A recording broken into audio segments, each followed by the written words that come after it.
I will call to order the Blythewood Town Council special call meeting. We're at the Manor.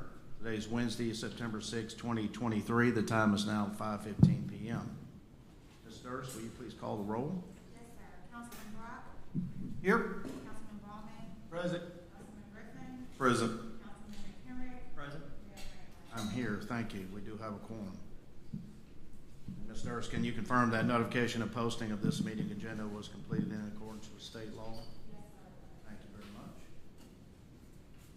Council members, before we use tonight's agenda, we'll be looking for a motion to approve. Motion to approve it as presented. Second. Probably motion to approve the agenda for tonight as presented. Any discussion? All in favor signify by saying aye. Aye. All opposed? The ayes have it. The agenda is approved. Ladies and gentlemen, thank you for joining us tonight. Please, let's join Councilman McHenry for tonight's Pledge of Allegiance and invocation.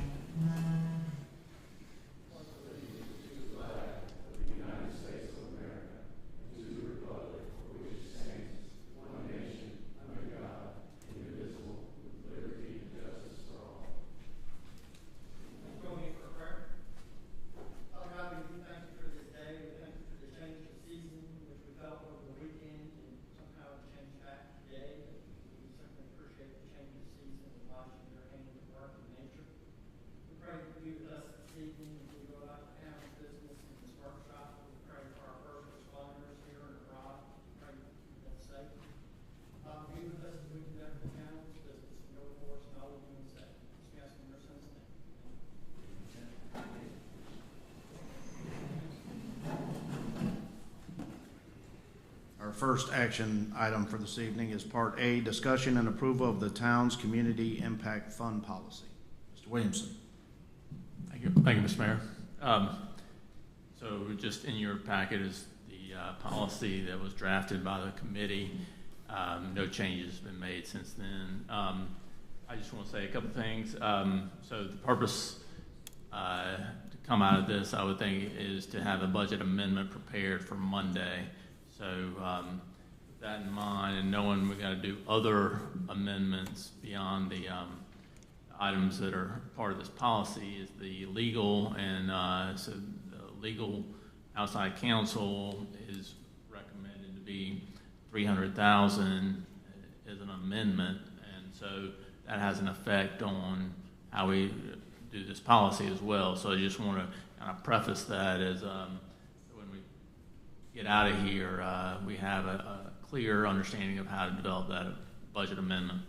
So, and I think Councilman McHenry has some other comments as well. And I have a sheet with the list of everyone who is eligible, has requested, or we have funded in the past as a tool for council to use during discussions. Committee, I think, has prepared a smaller version. Councilman McKinney. Okay, all right. Carol, you can take a look at this one, see if, we talked earlier, but we can certainly use that as a starting point. Mr. Mayor, if I may? Please, Councilman McHenry, thank you. The subcommittee has made no change to the draft proposal, although we know changes are going to come out of this workshop in advance of the regularly stated meeting, which hopefully the policy will be prepared to pass there. It seemed a little redundant to try to make some changes and not all changes, so hopefully we'll leave here tonight with a policy that we can move forward with. Attorney Balazar, thank you for the email you sent out clarifying budget amendments and how we need to move forward with those, not to bundle together, but to deal with each on its own. That was a helpful email, so appreciate getting that. And then, Carol, are we the same? Are we close on those lists? Oh, you haven't got that far. Okay. So, Councilman Bachman, do you have... Use yours for the purpose of discussion going. Okay. Councilman Bachman, do you have anything to add to that? Can you hear me? Are you okay? Sir. Okay. So this sheet you're getting ready to get, and I apologize, Carol.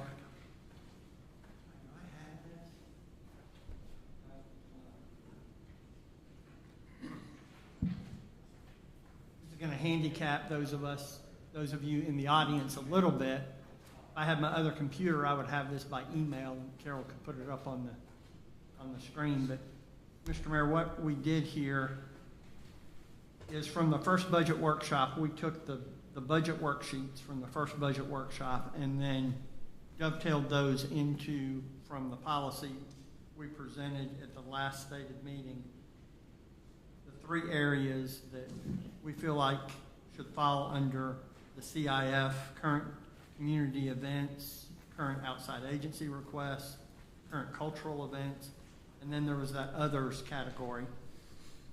So that's what's on the sheet, and the numbers you see reflected were the original ask in some of these categories.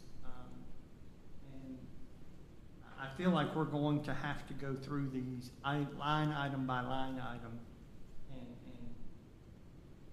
start to put feet to what this first year policy, even if we're going to call it our first year policy, is going to look like, but hopefully a policy that we can use moving forward. The one thing I did do today, Carol and I spoke on the phone. The Excel spreadsheet that the HTAC subcommittee did,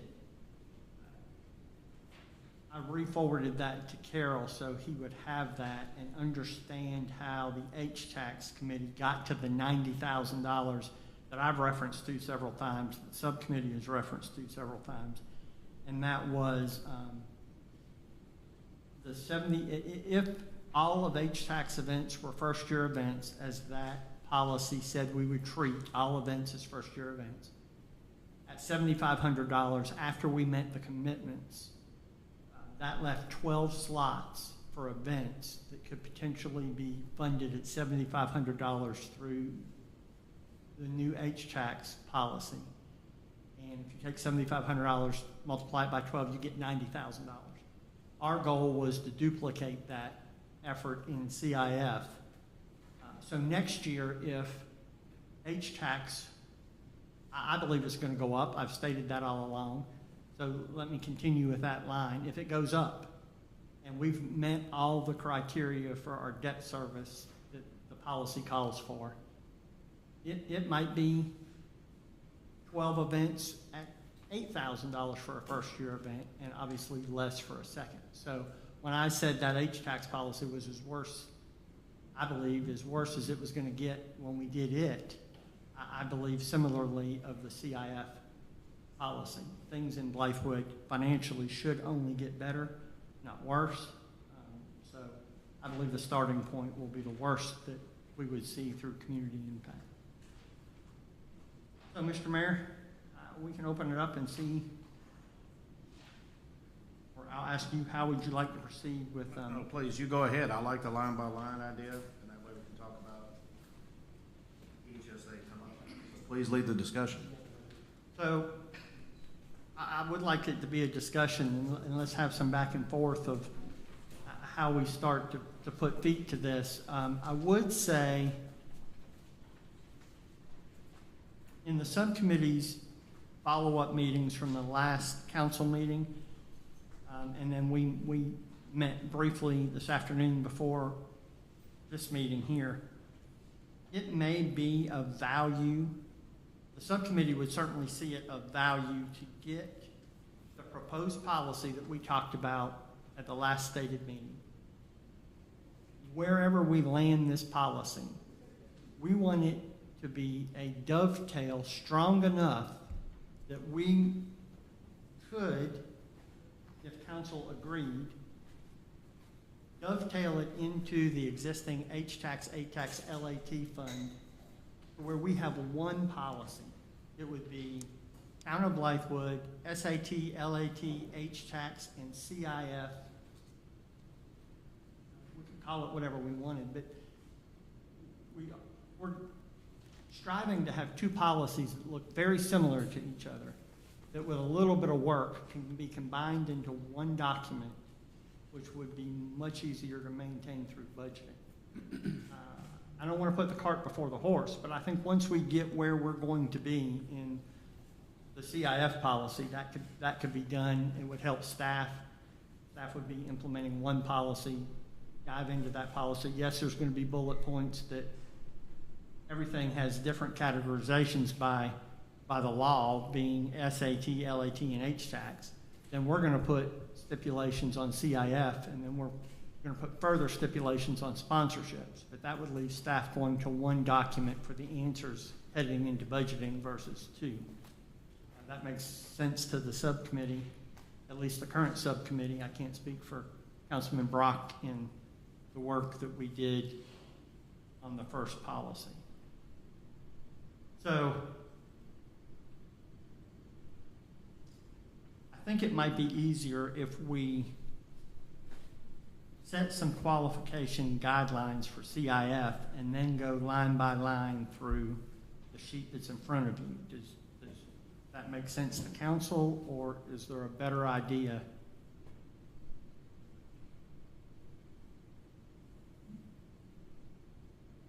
Councilman Kendrick, I have a question. I counted 41 line items, could be off, on this with a sum total of $371,400. You stated earlier approximately $90,000, give or take, for 12 $7,500 lines is how you arrived at the money in the CIF. Is your goal to whittle this down to $90,000 under that cap?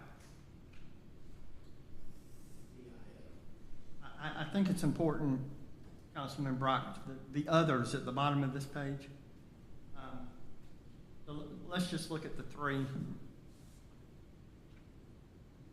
on the top of the page. So you're going to have 57,650. You're going to have 28,500. And you're going to have 10,350. You're going to have $96,500. That's what those three numbers equal? That is what those three numbers equal. 96.5 even.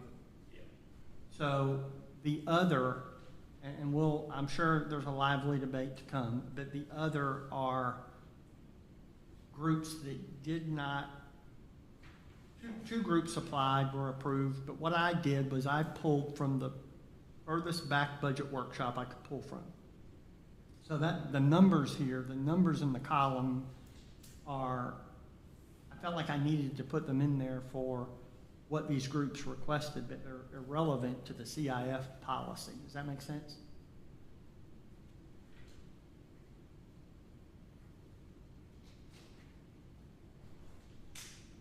And then I have some clarifying questions on that Mr. Williamson can answer on Christmas by Design, because that we have that coming out of Local accommodations tax. And also, I was going to say the 4th of July red, white, and blue is already approved to come out of the H-tax, so you can take that out. So and on the budget, it had not been done. That had not been done. I just wanted to clarify that, and I wanted to show it. Yeah, so Christmas by Design So is Christmas by approved Design as we a can LAT strike. expense, and 4th of July, that $25,000 is approved as an H-tax expense. Is everybody following that? And that, Mr. Williamson, have you used this Excel spreadsheet to determine how much money is available in LAT and hospitality? I mean, that's on the budget. Yeah, no, I understand that. But what are your projections in the budget for state accommodations, local, and hospitality? What are your big numbers?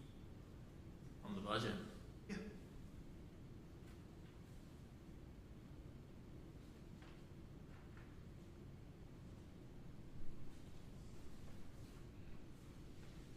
So state accommodations is 158,000. Local accommodations is 205,000, and H-tax is 600,000. What was your first one? SAT 158? 158,000. And we have, I mean, we had some reserve in there as well from previous year, and all that was dedicated budget to go to pay off the Blythewood Facilities Corporation bond.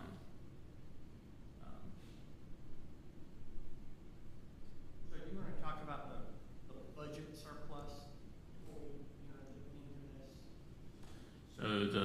budget surplus right now is at 467 or 466,953.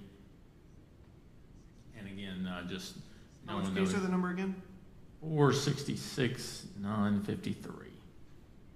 We're gonna take 300, you're gonna propose, take $300,000 of that out or add it to outside. Correct. So now we're talking about 166. 167 essentially.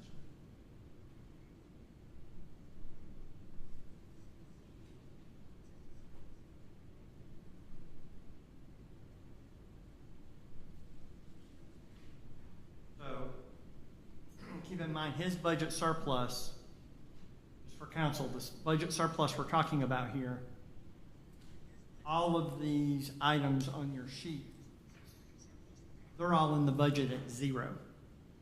So we pushed everything down to the surplus. Carol, is that correct? That's correct. So yeah, there's nothing in the budget for any of these things that, And we agreed to do that by budget amendment as we pass CIF. right. So the $90,000 we're talking about to deal with through CIF would come out of the 166. And that would obviously leave the difference.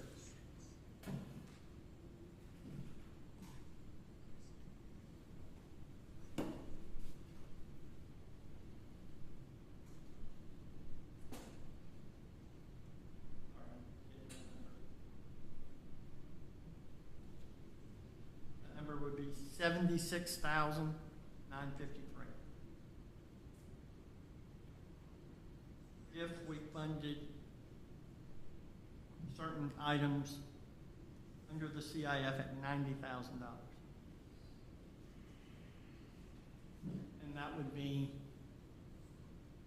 if we're not missing anything, Carol, I'm not saying you're missing anything, but that would be saying all in, we would be at a $76,953 surplus. Quick two for clarification. Mr. Williamson, you said that the 4th of July was an L tax? H-tax, H-tax, and how much was that? 25,000. And what was the one that was under by design? Christmas by design. And that's 65. There is additional 5,500? 5,000. Ouch. Let's,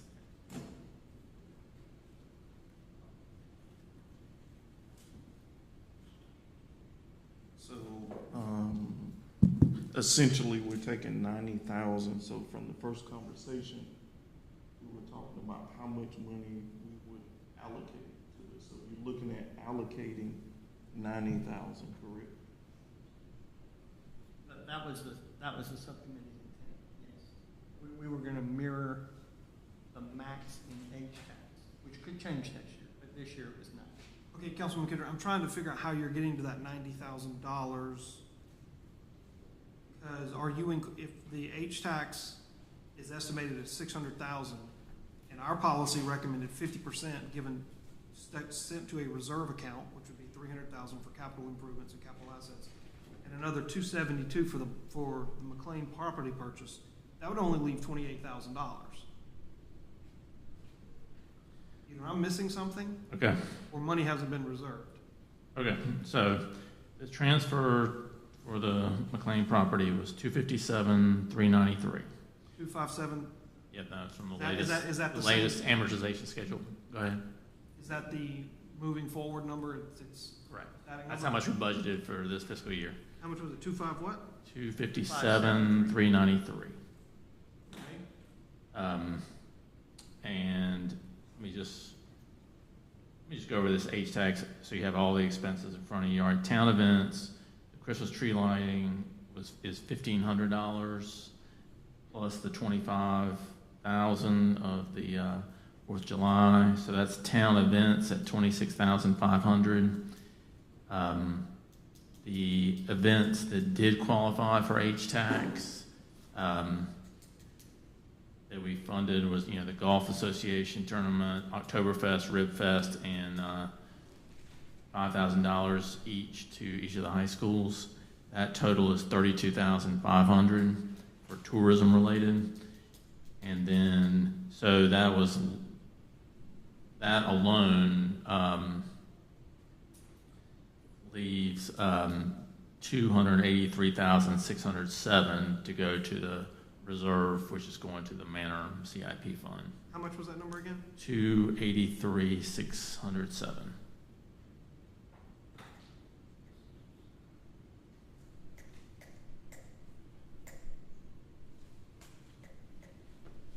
And policy said up to 50%, so that's why I thought the intent of the committee was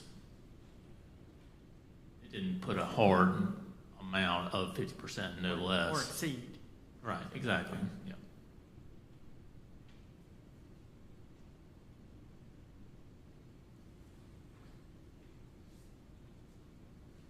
I'm looking at, and there's obviously going to be some discrepancy here because I'm looking at the Excel spreadsheet, Brock, that you're working off of. Yep. The one we did when we did this policy is where I got the $90,000. So SAT at that time was estimated by year end to be $225,600. LAT by end of year was estimated to be $218,400. H-tax by the end of the year was estimated to be $592,800. Yeah, no, I saw that, but I've overwritten those numbers based on what he's given me. Okay. I don't know how we would be off $75,000 on SAT, but that's the one that's throwing this off. Yeah, but the numbers we're using, the numbers you're using, yeah, that would be the number that's throwing us off. What was SAT last year?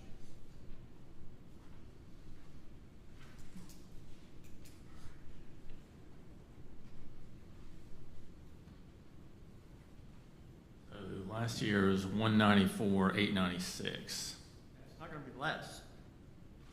Right, we just, Well, yeah. at the time, I mean, SAT comes in quarterly, and that one's really hard, and the last one comes in after the end of the fiscal year. So, you know, I err on the side of conservative at that point. But yeah, I mean, it would be higher than that for sure. Yeah, I know we put a lot of brain power behind We did. trying to determine where these would end. I can't believe SAT is going to be less than it was the previous year. And it would make sense to me based on that number where we got 225,600. Yeah, I mean, we can be conservative and say 200. Sure. So as you push these numbers through Yeah. and you reset yours, I'm looking at the one we did together. And we didn't have the 12 events asking for 7,500, but We didn't have any. But that would have been doable if we had. It just allows us by H-tax policy to throw more money to debt service. Yes. I'm with you. But I mean, Councilman Bachman and myself used the $90,000, and that's where we got it.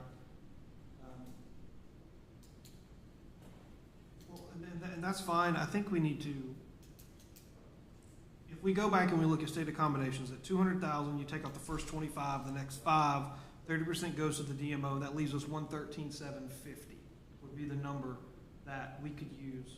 And we use, yeah, that's correct. Well, all right. Now, I look on this sheet, Sheet. and the two-pager that you gave out. Yeah. And you've got 5,000 for Black History, 5,000 for Hold on. veterans. Yeah. I almost didn't put the numbers in here. Well, okay, but the numbers don't matter, and here's why. If you've got 3 events that you're asking the Historical Society to cover, and we don't fund them, they don't host these events. So we gotta figure that out before I think we can move forward. Otherwise, we've got 3 cultural events that have no host unless the town staff's gonna do it. Well, correct. We would have 2. Well, 2, yes. And Mr. Mayor, Councilman Bachman, somebody with longer tenure here on council than myself, Black History Month and Veterans Day, They weren't originally the brainchild of the museum, were they? Those were town events that the Historical Society picked up and has done a great job with? Is that correct? They originally brought the ideas, therefore, we assisted them, and it was a cooperative. Okay. So we didn't have a Veterans Day in Blythewood until the Historical Society did one? That's correct. They used to do it at the Historical Society, small gathering.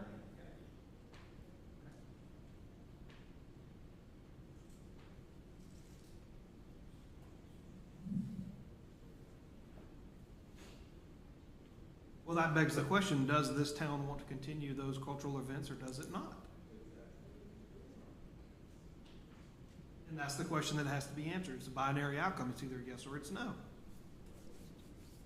Which I argue we have to do every single one of these events like that, but I'm a firm yes. All right, then if council is unified behind the idea of, yes, we want to continue these events, the decision has to be made. Do we want to continue to work with the Historical Society, or do we want to go out on our own? No. If we decide the former, then I think we have to allocate SAT funds, which I believe is pretty clear in state statute. They are intended for museums. It even says the word museums in the state statute. Maintenance. They've had a lot of renovations lately. We could probably skip that. But I look at Historical Society as an extension of Town Hall. It's our heritage, it's our history. It'd be a shame if we didn't fund it. Yeah, I'm on the same page there. I don't think No, I'm anybody not. on council is No. debating that. Well, we actually debated it last month, or last, No, sir, we debated the holding facility for those events. No one suggested that we do not do Black History Month, Veterans Day, or for that matter, no, Rock and that's Red not Light what I'm Month. saying. I'm saying is, are we going to continue our partnership with the Historical Society or not? That's the question that I'm asking, not whether or not these events should or should not move forward. So let me ask a question before we get too far ahead. So just, you guys are the accounting experts here. I'm gonna call experts. Doing some subtraction, looking at the top three, as Councilman McKendrick pointed out, that leaves us with 18.5, is that correct? Out of the 90K?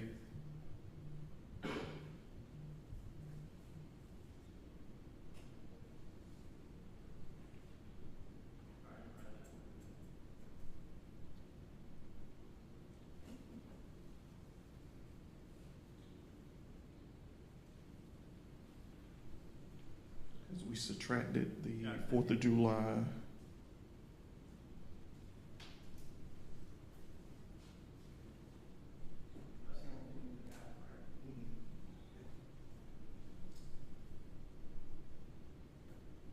Christmas by Zion was at 0. It is.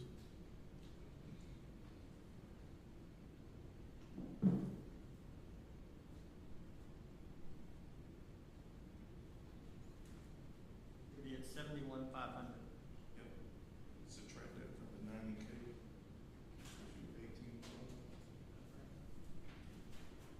So we're essentially talking about 18.5 in access funds to allocate. If we wholeheartedly agree with the top three. If 90,000 was your max. Yeah, if 90 is your max, we're looking at 18.5. And we are working off of the mindset that 90 is the ultimate goal from the committee. That was the committee's mindset, yes, sir, absolutely. Now, the one bag you're gonna be that you have there is, you have the request from the chamber for a part-time employee and the current funding of a part-time employee for the Historical Society and Museum, which is not in those three categories, as well as the maintenance, which is not in those categories. So, But historically, we taken on the museum, the part-time person, and the museum was able to apply for quote-unquote grant for maintenance. I was going to add, based on your comment about adding the three together, Councilman Brock was saying Black History and Veterans Day would come out of the state accommodations tax. Wasn't that correct? No. Oh, okay. You were just saying fund it, but It not out of. could. Okay, I thought that was the argument you were making. It very easily could. It meets the definition. I mean, ultimately. I don't know, I was just trying, I thought that was what he was suggesting. I'm just trying to follow the numbers here. Right. I think looking in the audience, they want to follow numbers as well. What's left over, we threw out a lot of different numbers at everyone. But essentially, like I stated before, the committee's intent is to stay at 90, somewhere around it. And this is what we would have left to play with, quote unquote, is the 18.5, give or take. So then the next part of that, Councilman McKendrick, is, you talked about the part-time employee with the museum and the maintenance, and then the request from the chamber for a part-time employee. That's where I think our debate will need to be at is. I think we need to start at the top, and Councilman McKendrick needs to pull this spreadsheet up, because there's numbers in here that I totally disagree with. That we need to go through. Just publicly, we gave the cab $75,000, and yet we're saying on this sheet, we want to give another $6,500. Yes, sir, but those numbers on the right, so for the people sitting out there, there's a third column. In outside agencies, CAB got $75,000 from the American Rescue Plan. YMCA got $20,000 from the American Rescue Plan. The Big Red Barn got $100,000 from the American Rescue Plan. And Camp Discovery's got $15,000 from the American Rescue Plan. Then, in the left column, which is the one we're talking about, was the regular funding year over year outside of the American Rescue Plan. There were still funding requests put in. Trying to have everybody follow us, and again,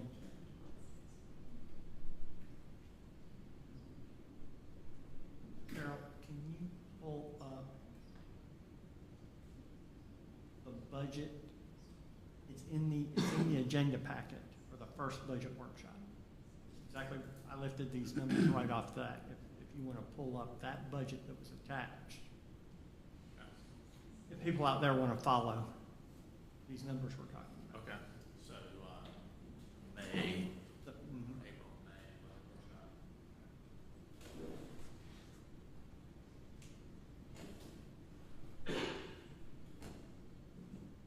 community, so would we concur as a council that $90,000 is the target number for the three categories that we're trying to include in CIF? Current community events, current outside agencies, and current cultural events. Would council agree to that before we start this process? I can't until we go down each one of them. I'll give you a perfect example. Movies in the park, $7,000. Farmers market, $7,000. Do they both have an equal impact on this community?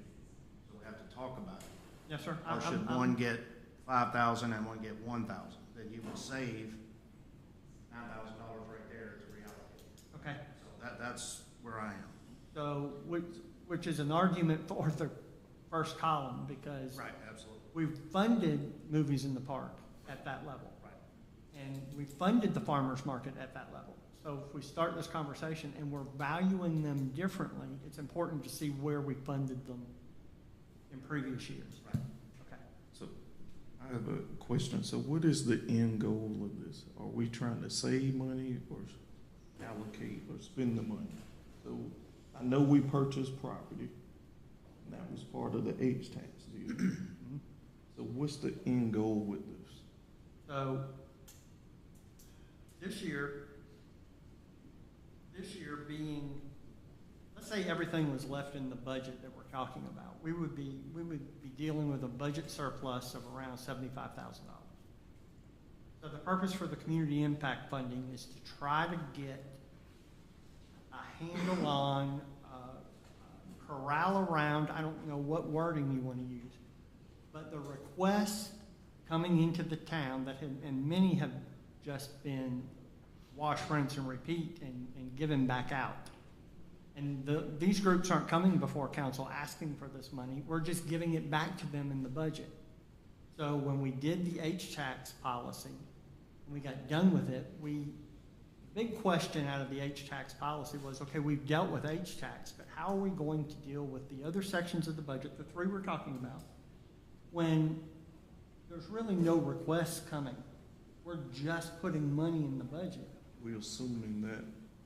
And they're spending it. If you keep giving it, they're going to keep spending it. So, and the idea is to reduce our long-term debt, which we're paying interest on, be it by the bond issue or be it by the property we've purchased, to get a handle on the funds we give away, understand the events that we bring into the town and how they affect our town for hospitality and tourism, and to keep ourselves in a budget surplus. So if you bundle those together, you quickly come out with two things, H-tax and community impact. So let's try to do them both to where we're not putting a strain on, and we don't want to zero out the budget through community impact. At least my opinion would be we don't, because we have to be good stewards with paying down debt. Interest for this town is not a good thing when the only source of revenue we have are H-tax, franchise fees, building permits.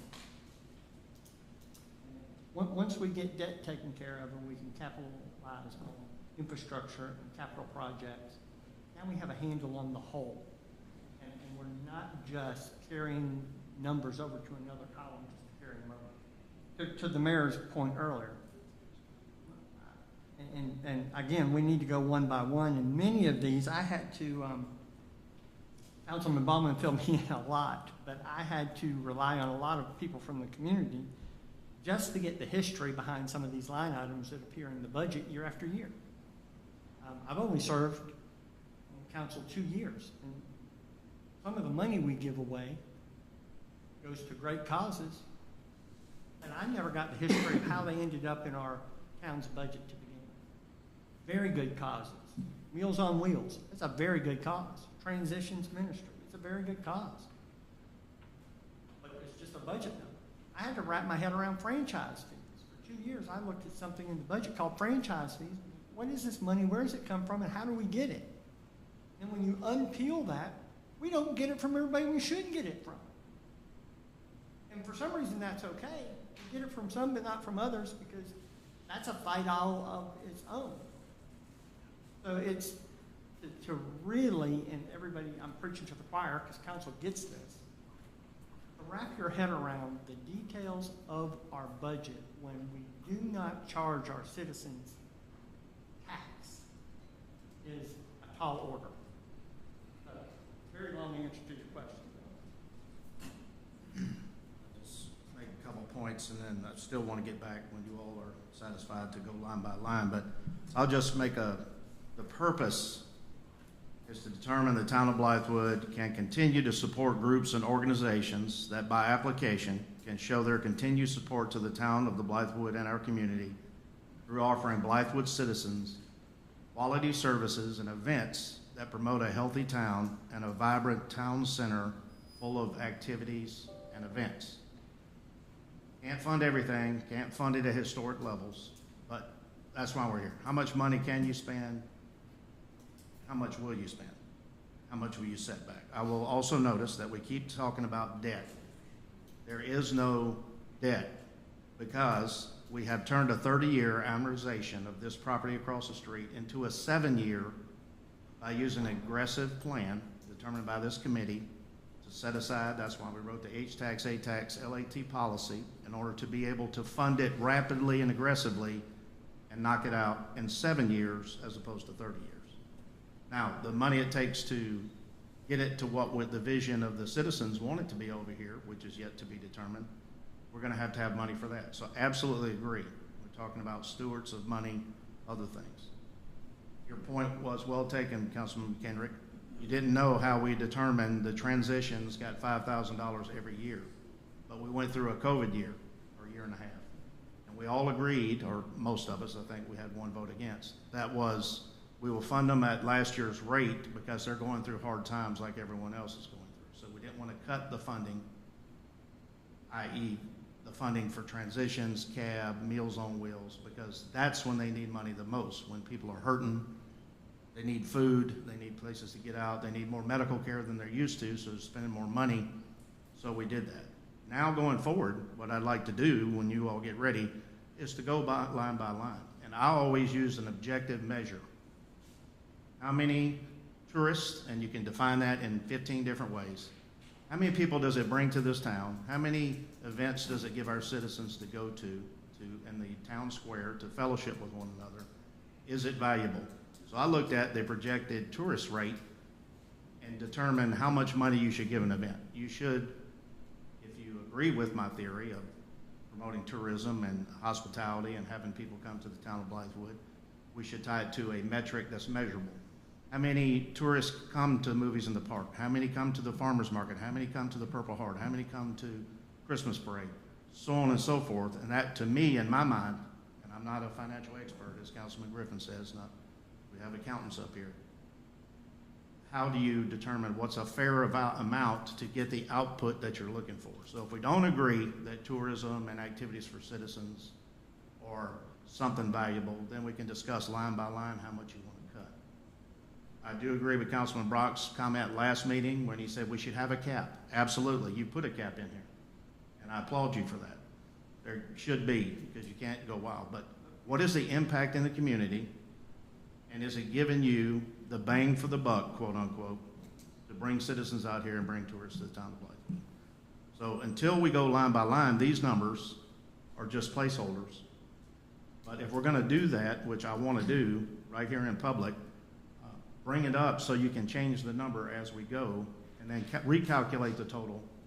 Then we can determine how much that total cost would be and is it worth it for the town of Blythewood. Yes, sir. Yes, sir. Mr. Mayor, Yes, sir. point of information. They've initiated a cap. And the number that everybody keeps floating, or at least two individuals, is $90,000. So I'd ask Councilman McHenry, does the $90,000 apply to CIF and sponsorships? Or is it only CIF? First three. Then there is no cap. There is a cap. There's First not a three. cap. We're talking about the first three right now. There's Then a what's the cap on the first second three. part? That will be sponsorships. Okay, what's the cap on that? We haven't determined that. So then there isn't one then. If it hasn't been determined, then it doesn't exist. We haven't got that far yet. We're on the top three right now. Once we change all these 90,000. numbers to an agreed upon sum, then you'll be able to look at it as a whole and say, are you willing to fund that or not? Mr. Mayor? Yes, sir. To answer Councilman Brock's question, the $90,000 was geared toward the top three sections. But keep in mind, we're dealing currently with a budget surplus that we don't want to end this between CIF and sponsorships at a net zero. Councilman Griffin's question, that would defeat the purpose. That's spending all we have. So, and Mr. Mayor, I know I'm going to agree with you and disagree with you at the same time, and this is only from an accounting perspective. When you buy a car, when you finance the car, you're in debt until you hold the title to that car. I can see. So when I talk about debt, that's not a negative thing. And we put an aggressive debt service plan together for the McLean property, and we're servicing it, and we're responsible with it, and the H-tax policy is what has allowed us to be able to do that. But clearly, if you hold a note, if the town holds a note, you are in debt. That's only from an accounting perspective. So, and I've had 2 phone calls, and the questions revolve around the $4 million that was spoken of at our regularly stated meeting, which is the unrestricted general fund balance, unrestricted.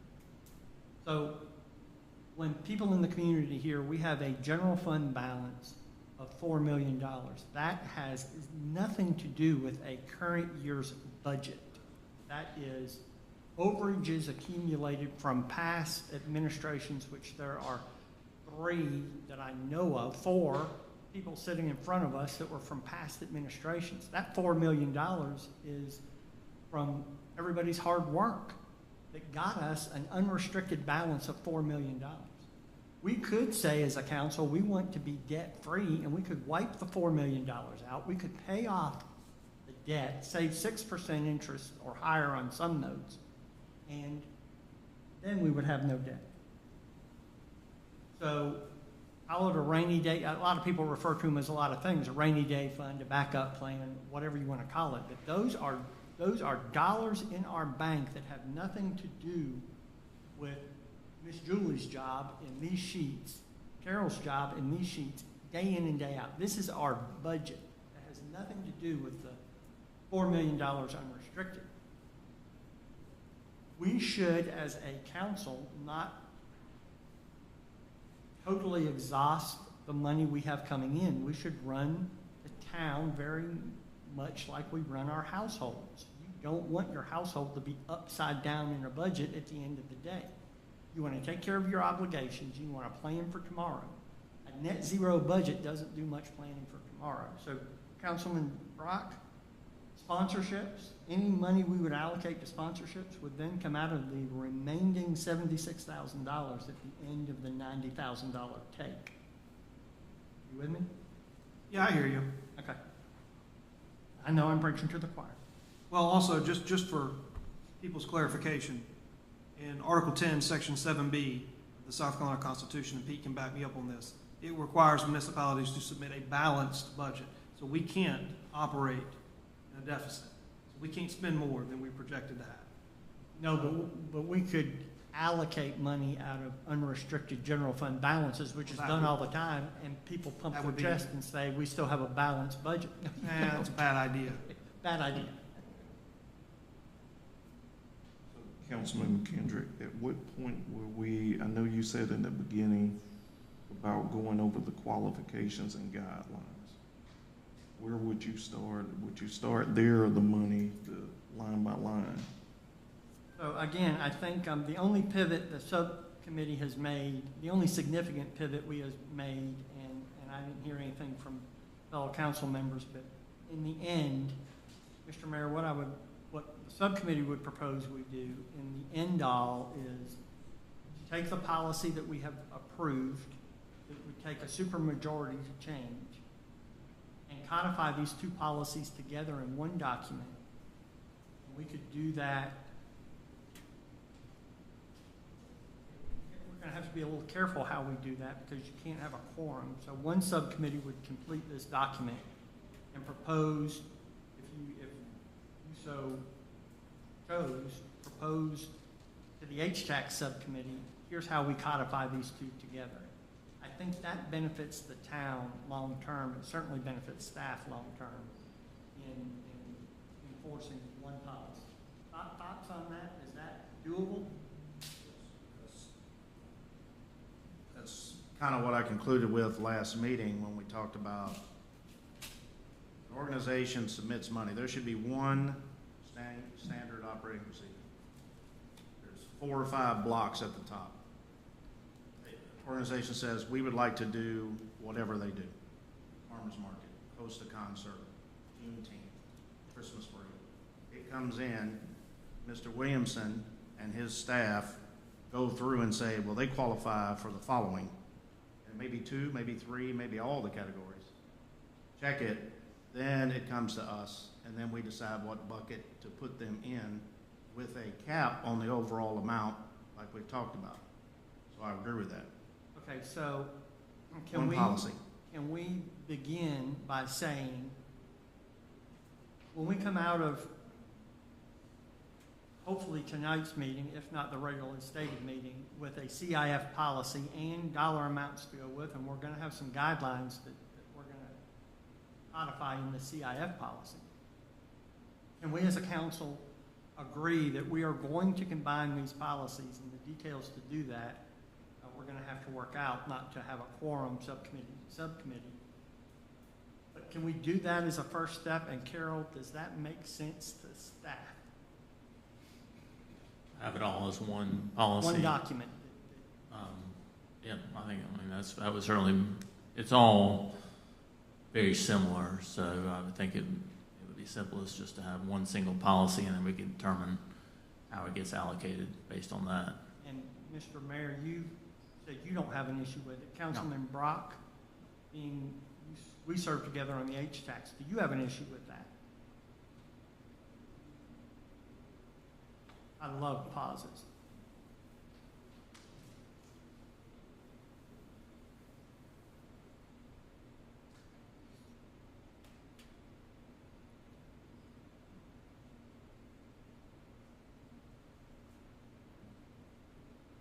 Are you speaking to me? You have an issue with that? Oh, I'm sorry, I thought you were speaking to the mayor. If we combine, you have an issue with combining policies? Because the only reason I'm asking you is you were the second part of one subcommittee. If it makes sense. Currently it doesn't, because I think you've got way too many different sets of rules for too many different sets of buckets of money. That's what we're gonna try to. But yes, in a nutshell, yes. But yeah, let's just, I'll save my rebuttals. But yes, I have no problem with the idea of merging two policies into one master policy that essentially covers similar type events and situations. Okay, then I think we can start nailing down guidelines. So it seems to me the biggest separation we're gonna have is CIF funding guidelines and sponsorship funding guidelines. Is that fair?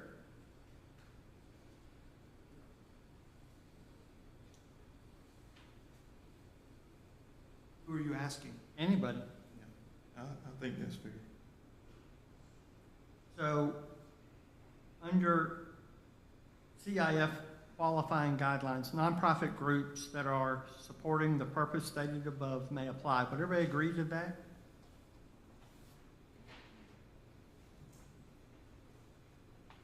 Agree. I mean, I'm not going to speak for Councilman Butler, but he and I did this policy. I know where he stands, so really we're only talking. Yeah, so I don't need to comment on that. I mean, we put the policy together best we could, so, I mean, the policy way it's written, I agree with it.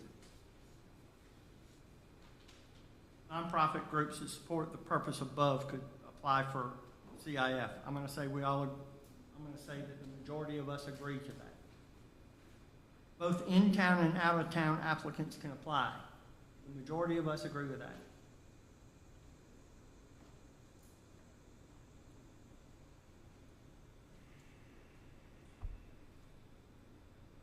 That's a vague statement. It is pretty vague. What's your ideal of out-of-town applicant? Somebody not within the town limits of Blythewood. It's a very small footprint. Well, it is. That's why that is in there. So So if someone from Columbia proper wanted to apply, or are you looking at just the 29016 zip code? well, and I can tell you the genesis behind this in the subcommittee. Transitions is not in Blythewood. They would not qualify. YMCA is not in Blythewood. They would not qualify. Meals on Wheels would not qualify. Big Red Barn would not qualify. Camp Discoveries would not qualify. Bethel Hanbury Alumni Association, I don't know where they're headquartered out of, but unless they have a post office box at the post office, they may not qualify. And I'm not sure about Blythewood Soccer Club, where that nonprofit resides. That was kind of the genesis behind. That's what I needed to know for me. Yeah, I'm not trying to add to the list, but we're trying not to throw a wet blanket. I know that's hard for the museum to believe, but we're trying not to throw a wet blanket on everything the town has done for you. Councilman Kendrick, I understand that you're not looking to add to the list, but when you start waving that flag, Blythewood's continuing to give away money again and again and again, it's going to invite applicants from all over. And I'm not necessarily opposed, just the broad statement, in and out of town applicants may apply. What happens when you have as many out of town applicants or applicants that come from other states or other counties that come in and say, hey, we can do this just as good or better than A, B, and C, and maybe the council says, you know what, you can. And then all of a sudden, you've got hundreds of applicants for staff to sift through with a Maybe- capped dollar figure, and now you've opened the box. Maybe the, you know, we're wordsmithing this, so maybe we could just say Richland County. No, I don't think you do that. I think you can limit the funding to in-town versus out-of-town applicants. So another cap. Well, you're going to have to cap, because at some point, the four of you have to understand, I'm sure you know this, these are general fund dollars. There's no restrictions on these funds. And everybody's going to say, well, you've got $4 million. You can write us a check for $5,000. It doesn't move the needle. You're right until you write 1,000 checks. Goes back to the spreadsheet that we talked about 3 years ago, where you had a point system. Just because someone applies does not mean they get it. So then you had that weighted scale that I presented to you all, which had so many points if you're in the town of Blythewood, so many if you're out of town, a sliding scale. And then you can see right off the bat, and there were all the categories of weighings. It was how many tourists you're going to attract to the town, what service are you going to do for the town, does it meet our values, how much are you asking for? All that information was across that spreadsheet, came up with a quantifiable objective number, and then we ended up, because of COVID, just funding everyone who had applied in the past. Now we're out of that. Now we should be back to that objective scale. So But it's not objective.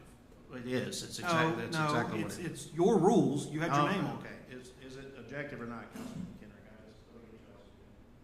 You get higher points if you meet our scale. We want to fund locally, and you get less points if you're in Richland County, Fairfield County, and you get even less points if you're, say, out of state. I think that's an objective approach. The issue is if we try to cover every base with this policy, then we're not going to have a policy. You can always find reasons not to give money away, right?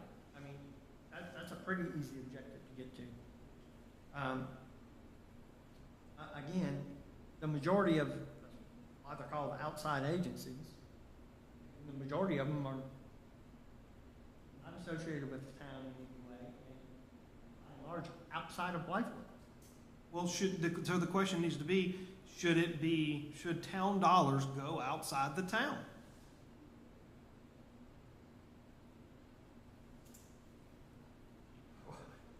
Now's not a good time to be asking that. We gave Big Red Barn $100,000 of the American Rescue Plan. You know, some of us didn't vote for that.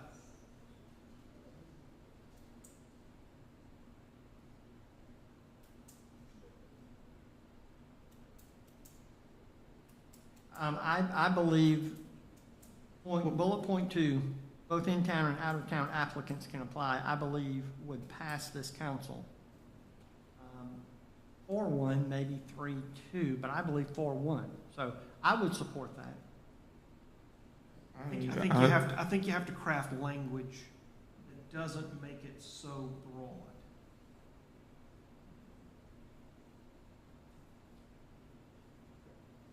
I understand the notion of, you know, the events that are like transitions, Meals on Wheels.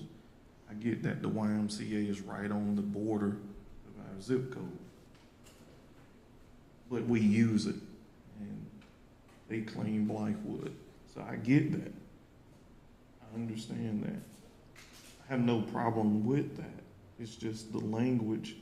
I have to agree with Councilman Brock. The language may spar folks in other parts of the county to apply or to try to apply. Not saying that they're going to get anything, they just trying it, which then could open up equity issues because the language alludes to that they can apply. And at some point, if we're looking at tourism and, you know, who's coming in and who's raising the most, at some point you have to fall off of the scale. So we're going to keep people on the scale because we have a lot more to debate, and it's not for today, but Councilman Kenner, can we move on past that one? I think Ticketed events may apply. I have a problem with that line item. All right, and there's a couple resources that went into that bullet point.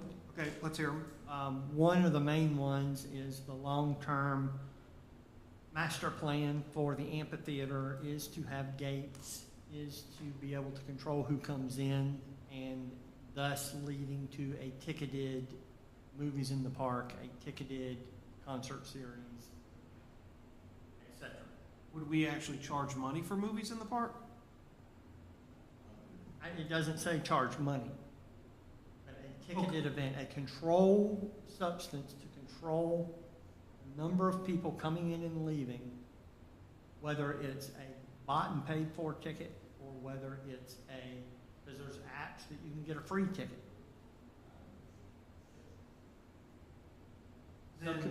Subcommittee determined ticketed events could apply.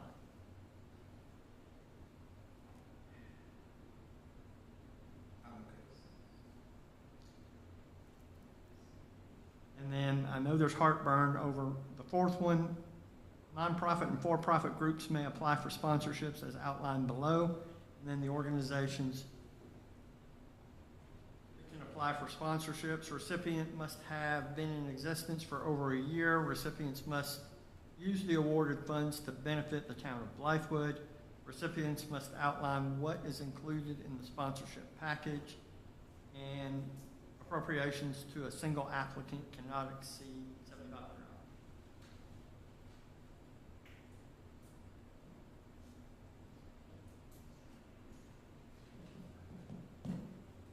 I think we're opening up a lot of cans of worms with the for-profit.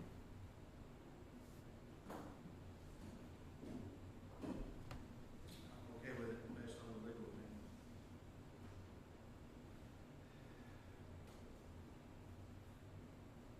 So how are we gonna look at equity across for-profits?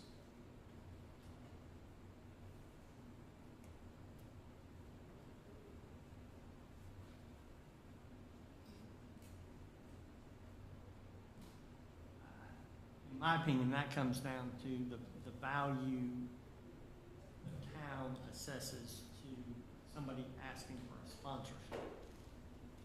So the elephant in the room would be the only event that I know of currently that's for-profit that would ask for a sponsorship would be the rodeo, Fallen Spring Rodeo. So H-Tax had given $25,000 a year to each rodeo, and we changed the H-Tax because we didn't deem that was appropriate funding from H-Tax. But just because it's not appropriate funding from H-Tax doesn't mean the town diminishes those events to a lesser standard. I believe the state constitution does. Not according to our legal. Or to the opinion of our attorney, what he said last time when it comes to that. I can quote the case law that I don't- sent to everybody. I don't think it's necessary. That's why I started by saying that helped us. I appreciate we used it as guidance.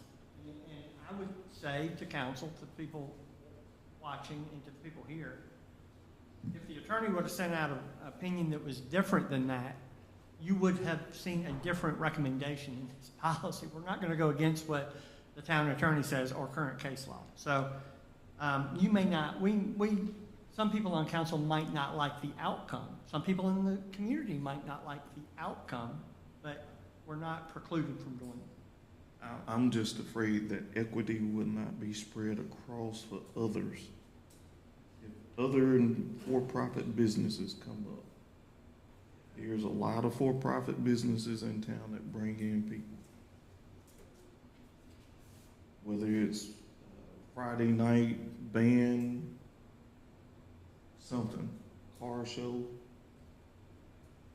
I'm afraid that equity will not be spread across equally, and it will only be signaled out for one for-profit event. Well, I believe that would, yeah, your point's well taken, but I believe it's town-driven. How is Well, it the done? town wouldn't, so the town would have to see a benefit, for example, of a classic car show. And I'll go back to that objective evaluation criteria that I use. How many people does that benefit? Is it 300 people come to that show? Then they might get $500. I mean, in my mind, but it's still gonna be up to the majority of the council to decide based on your determination. If it brings 9,000 people, that's a big impact. And keep in mind, if that classic car show, let's say it wasn't a for-profit, let's say it's a non-profit, then they have several avenues of which to apply HTAG. But if the town decided we wanted to have a car show, we have, the mayor's expressed before, he wanted a major event, one major event a month throughout the year. If a month didn't have anything and the town said, we want a classic car show, and the company we chose to do that was a for-profit company, the only way we would be allowed to do that would be through buying a sponsorship for that car show to come to Blythewood. Unless the town contracts with a for-profit event to run the event, and then we actually receive the revenues. Right. Which is absolutely possible. Correct. I think I'll take a back seat and watch the show with this one. I don't think the equity will be equally spread fairly.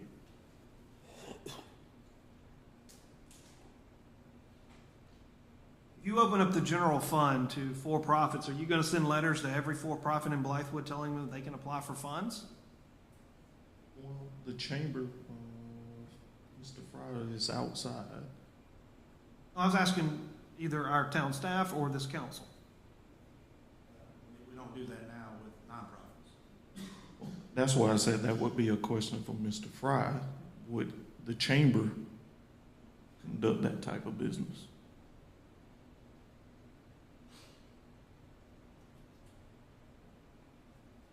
So if we use those 4 bullet points, and then we go through one line item by line item, you're quickly going to narrow the columns to get where we need to be. Right, that's what we need to do. If we go by what the money as defined at the 90, we don't have the 50. We're still gonna come up short when we start going through the line items.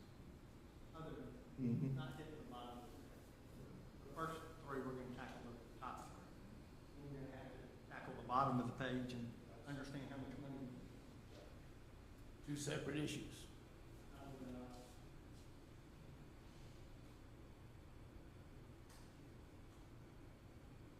As the mayor stated too, though, if we take these top 3, and we know we have a pool of $90,000, but you're gonna remove, what, 32,000 out of that?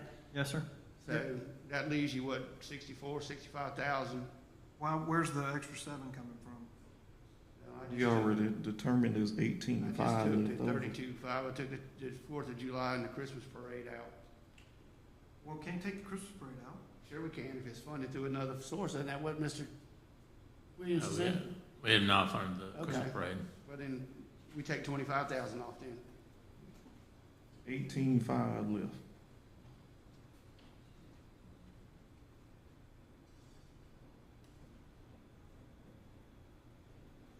Still, you start out with 90,000.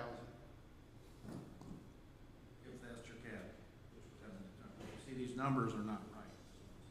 These are just figures that Councilman McHenry put in.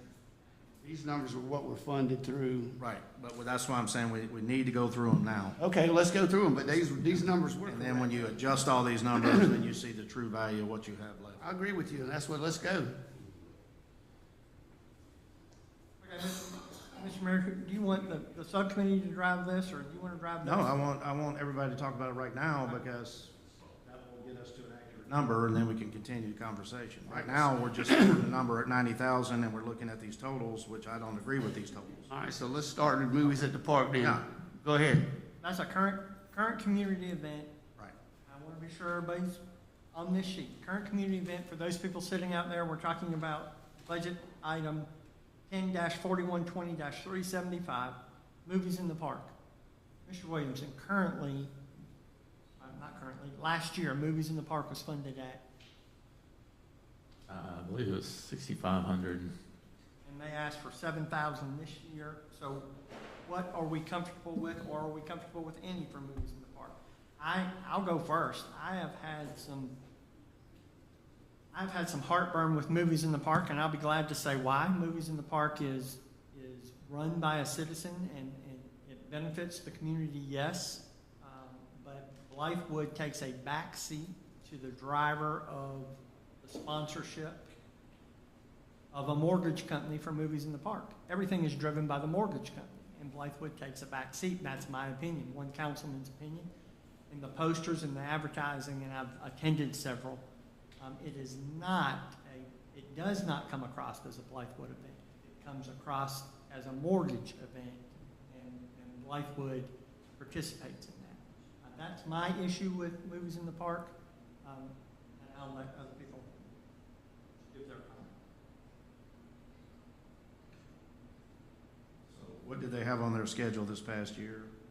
10? How many movies did they do? 6? I think We're doing the double header coming up, a double feature. Yeah. I think young families appreciate this, the ones I've seen when I was here. But is it worth $7,000 for the impact that it makes on the community? And again, I didn't count heads and take zip codes and all that, but it looked like maybe 150 people. Yeah, and I want to be fair here too. Mr. Mayor, just for you, sorry about that, Rich. They had 7 events scheduled, Okay, thank 7 months, in 1 month of September, this month, and 2 weeks from now, basically. They got the double feature coming up, and then they got their last ones in October. So 7 dates, 8 movies. So 7 dates, 8 movies, and the budget for movies in the park is $14,000 because the organizer says we pay 50% of that bill. So, and I quickly get in the weeds here because movies in the park through combined funds have bought equipment. Who owns that equipment? not the town. So it's things like that I believe we get sideways.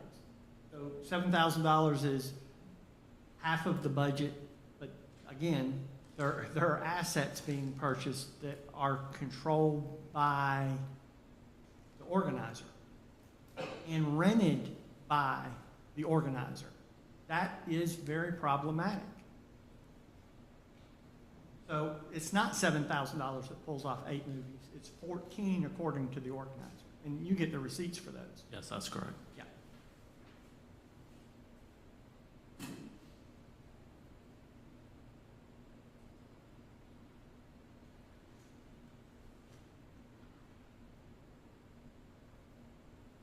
I would propose we fund movies at the park at $4,000 and iron out the details to who is buying what with the town's money and who controls that asset.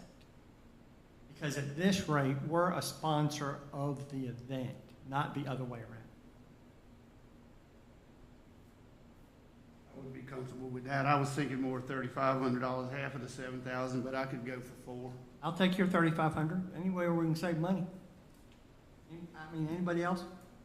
I'm okay with that. Four events, 1 a quarter each season of the year. Right, and You'll if have a I'm off larger base with that kind of partnership, and it goes to Councilman Griffin, what you said a little while ago, we don't know what we don't know. So when you dig in, and I found out about this kind of backwards, but somebody requested use of something that Movies in the Park bought. And he offered to rent it to them. And that alone just caused me pause. So I would iron out that agreement for movies in the park. Yes, Mr. Mayor, I agree wholeheartedly. Families enjoy it. It's a great thing for our community. I wouldn't want it to go away, but we just need to tighten up on how we're doing it, so. And I would certainly support $3,500 for movies in the park. Councilman McKendrick, counterpoint. If you cut their funding by 50%, what happens if they come back and say, we can't do it, and they just close up shop? And I believe movies in the park could be run by the town, and we could go seek a sponsor for movies in the park. Okay, then why would that not be your recommendation? Because movies in the park was organic. I don't want to take somebody who has worked hard to do movies in the park. She's done a great job. No, I agree. So that's why. I'm not trying to take a sickle to people and say, oh, well, we can do this better. Sorry, see you later. Let's undergird her and help make that successful. We just need to iron out some of the details to remove some of the questions. And Councilman Brock, just a point of clarification, when y'all put that H-tax policy together, you basically said, or people said that if they got their funding cut, the event would still go on. So Yep. why wouldn't that apply to this? Why wouldn't the same thing I apply? don't know, because the applicant or the host is not here to answer those questions, which is a little unfair for us to ask these questions with Ms. Page not being here. We haven't even got past line one. I know, we're an hour and 15 minutes in.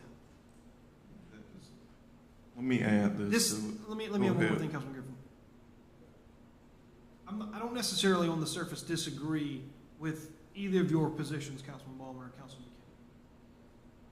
But if you want events that are actually community-based and community-driven and actually offer entertainment options for the community that doesn't cost the citizens anything, this checks that box. Are we paying more than our fair share? Possibly. I don't know. I haven't seen the receipts. I haven't seen her books. I agree with you, Councilman McKendrick. Determination of who owns hard assets absolutely needs to be clarified, without question. But if you look at this list, there are so many applicants on here that are pay to play. You have to spend money to get to be able to participate. This one does not. Just one point of clarification on my end.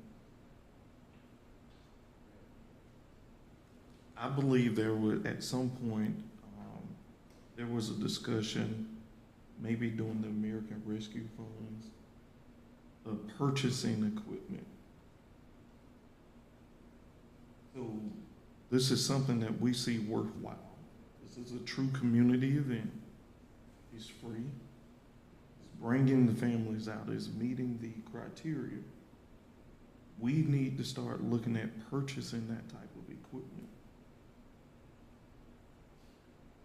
Because if her company is wanting to be a sponsor, just like Brock said, pay to play. She could pay to sponsor a movie. We own the equipment. We're renting movie rights. We may own the equipment now, for all we know. But that's what I'm saying. So it'd have been cheaper to spend 10 grand to buy the equipment.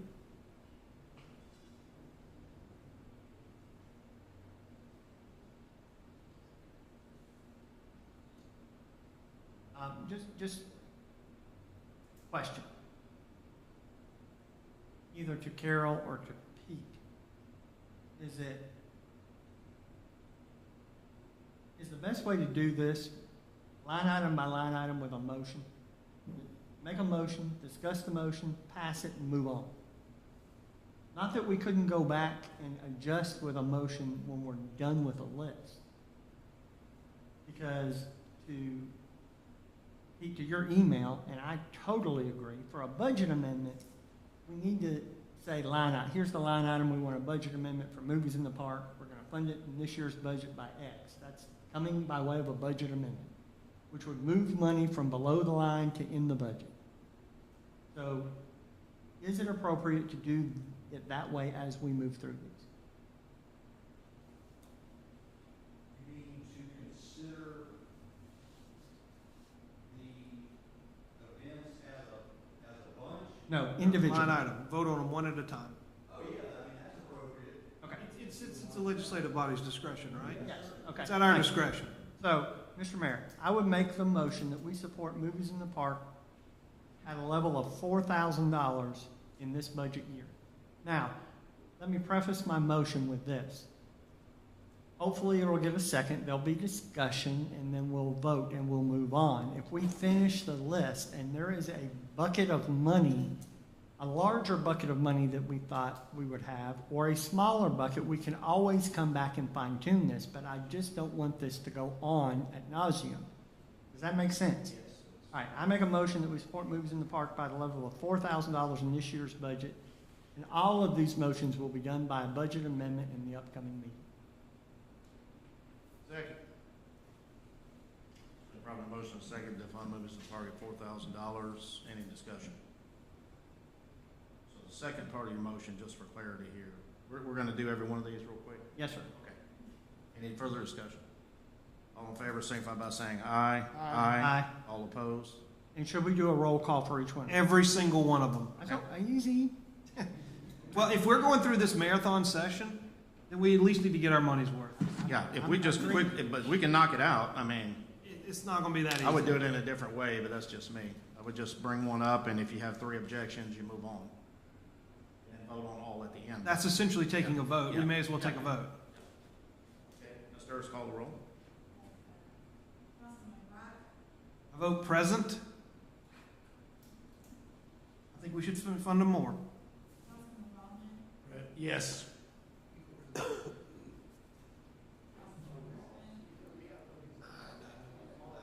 I knew it. I'm gonna vote present.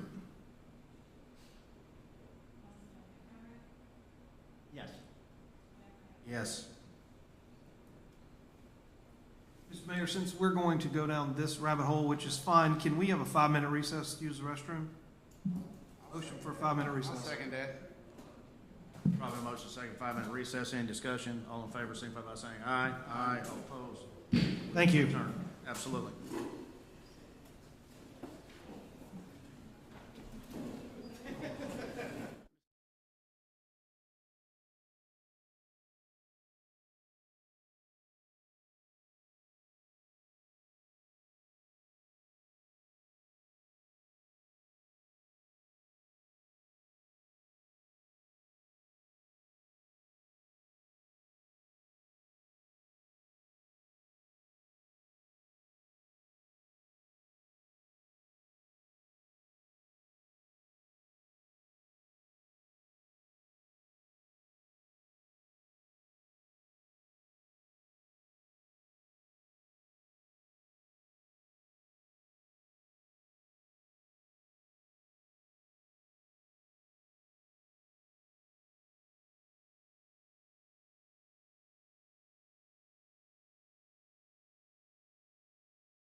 Call us back into open session,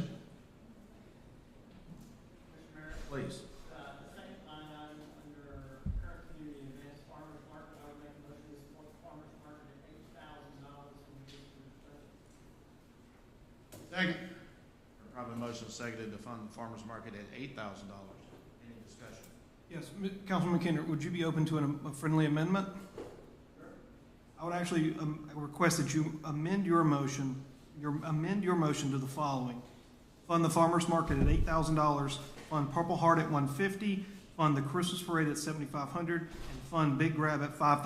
Just knock them all out. I add something to that. Uh, Just for clarification. Sure.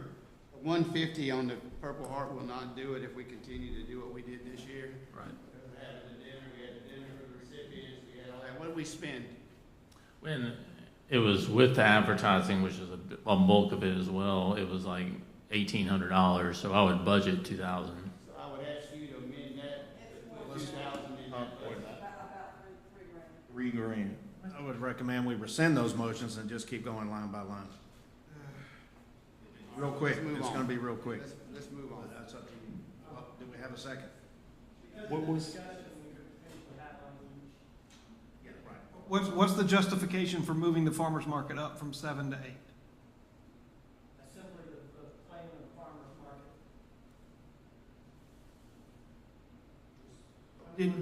Did they request 8? I don't think they requested 7. They did or did not request 7? Or did they even request anything and we're just wash, rinse, and repeat? Yes, I think this is one of the wash, rinse, repeat.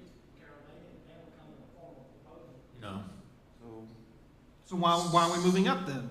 If we've got one line item going from 150 to 3,000, I think the farmer's market is a long-range plan, obviously. The Park Foundation is working to build the building, trying to come up with money to build the building. She has, very much like movies in the park, done a great job of aimfully growing the farmer's market. And look out there in the field right now. Yeah, she expands it and she has that entertainment out there she has to pay for, so I think another $1,000 helps her out. It attracts more people. There's a motion on the floor. Do we have a second? Second. There's probably motion second to fund the farmer's market at $8,000. Any discussion? Ms. Harris, please call the roll. Councilman Rock, yes. Councilman Bowman, Yes. Councilman Brisbane, yes. Councilman McHenry, Yes. Mayor Brown. Yes. Mr. Mayor, I make a motion only because of the expense that we had this year, that we fund the Purple Heart celebration. Ms. Julie, you said we spent how much? About 3,000. And is there ways that we can better that? I think so. What is, in staff's recommendation, what is a good Two. plan? 2,000. Well, that's how much, so this is the current fiscal year. So, Understand that? right. Yeah, so we need to, that's behind us. So that's a budget and, Was that an event open to the public? Like anybody could have shown up and eaten dinner? It was. Yes. It was out there. We requested them to RSVP, but we put it out on social media. Okay, just clarifying. It was, and it was Okay. well attended. Okay, So that was my motion to fund it. We got to pay for it this year, so we got to fund it at the value that it's at. It's got to be paid for. It's already over. So 3,000 is old. Julie, raise your hand. Well, what I was gonna say is they did buy a lot of decorations and stuff, which could be used Right. next year, so there's some of that money that it will be less, so maybe 2,500 or something. And was that staff driven? Yes. Okay. Make a motion, we fund Purple Heart $3,000. Second. Probably motion second to fund the Purple Heart ceremony to $3,000. Any discussion? Ms. Harris, please call the roll. Councilman Rock, yes. Councilman Bowman, Yes. Councilman Brisbane, Yes.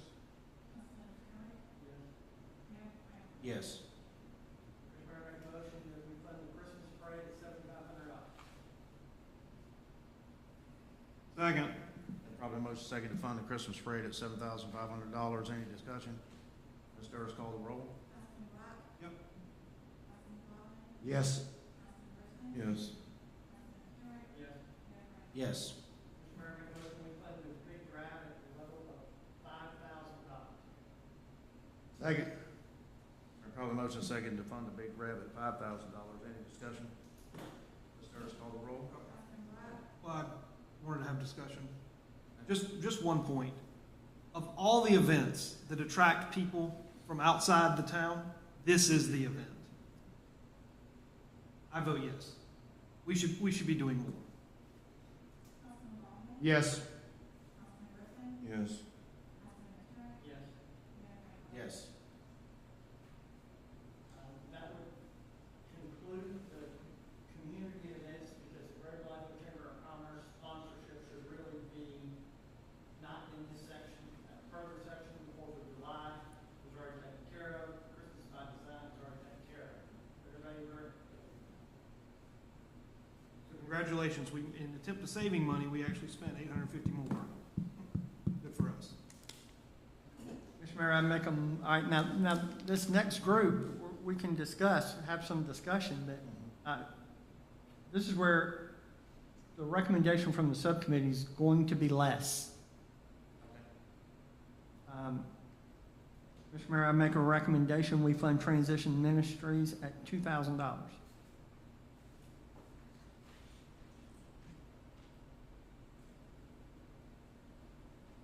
Second.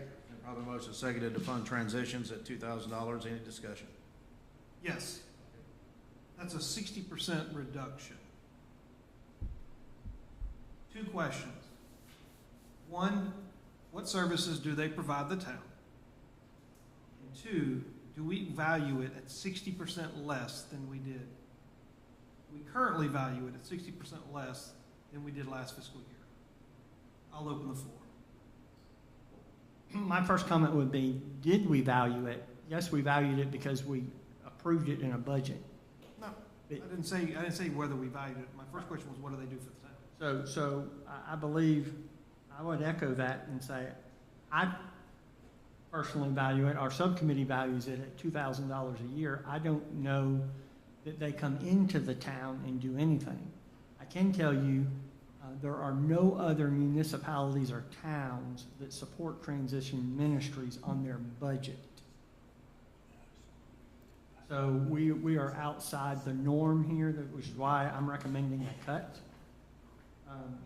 I do think they do, in Richland County, they provide it. Does Richland County does not support them A town or a municipality. with an appropriation? I don't know if the county does. I can tell you towns and municipalities don't.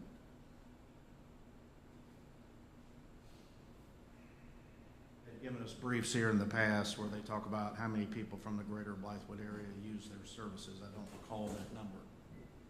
But that's why we continue.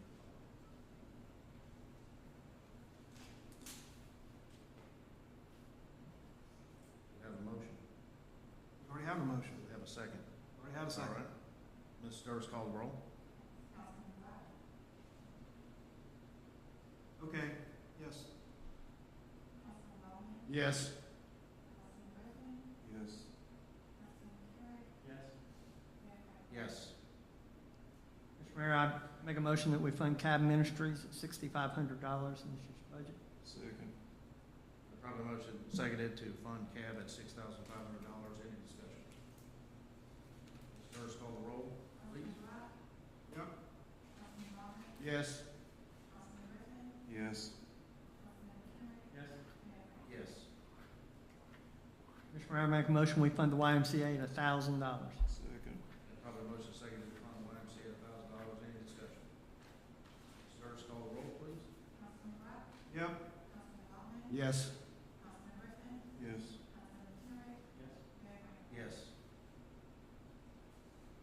Mr. Mayor, I'd like to open the floor for discussion on the level to fund Meals on Wheels. This is a ministry that is not in Blythewood, or a program that is not in Blythewood, but does serve Blythewood residents. This was a prior administration. Had several conversations about how we got into the Meals on Wheels.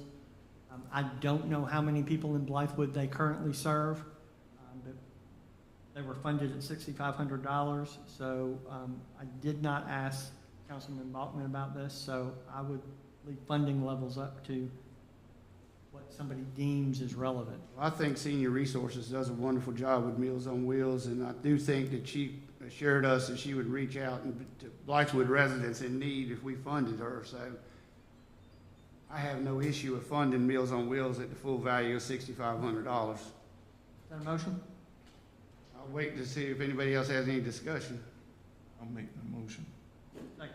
Probably motion is seconded to fund Meals on Wheels at $6,500. Any discussion? Ms. Hurst, please call the roll. Councilman Rock, Okay, Councilman Ballman, Yes. Councilman Richardson, Yes. Councilman McCary, Yes. Mayor Franklin. Yes. Mr. Mayor, I make a motion, we fund the Big Red Barn in $1,000. Second. Probably motion is seconded to fund Big Red Barn at $1,000. Any discussion? just so we can be clear, they did receive $100,000 last year.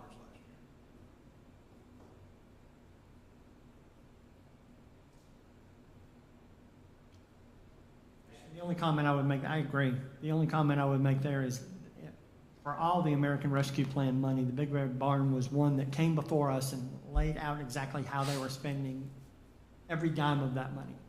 And I would say, without exception, they were the only person in the American Rescue Plan funding that did that, so. And they specifically reached out to first responders in Richland County in this area, so yes. I know it's a lot of money, I agree. But $1,000 is, nothing for what they do over there. Ms. Hurst, please call the roll. Councilman Rock, Yes. Councilman Ballman, Yes. Councilman Richardson, Yes. Councilman McCary, Mayor Franklin. Yes. Mr. Mayor, I make a motion, we fund Camp Discoveries at $1,500 in this coming budget. Second. Probably motion seconded to fund Camp Discovery at $1,500. Any discussion? Ms. Hurst, please call the roll. Councilman Rock, Yes. Councilman Ballman, Yes. Councilman Richardson, Yes. Councilman McCary, Mayor Franklin. Yes.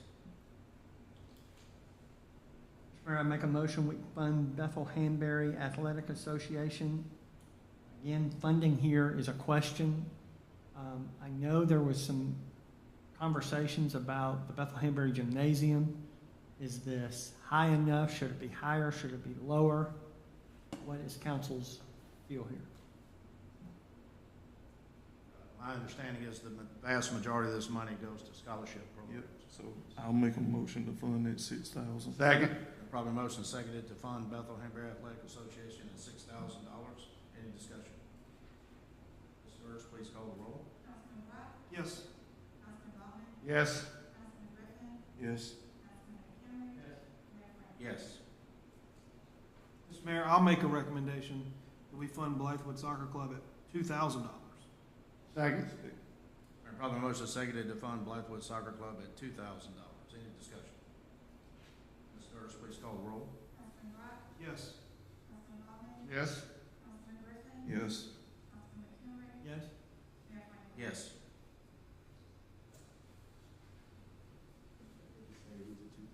Mr. Mayor, I make a motion that, I'm literally running this as we do this. and Mr., we don't want to spend more. What's your total? We're to the good $1,150 so far. All right, Mr. Mayor, I make a motion, we fund Black History Month at $5,000. Second. Probably a motion to fund the Black History event at $5,000. Any discussion? Yeah, who is going to run this event? The Historical Society. Well, what if they close shop? Then Then the, we then the can. town would. That money stays in the general fund. There's other associations for the churches that actually team up with the association to do that. I do think. I actually discussion on that. It just feels like we're glossing over a bigger issue here. What's the bigger issue?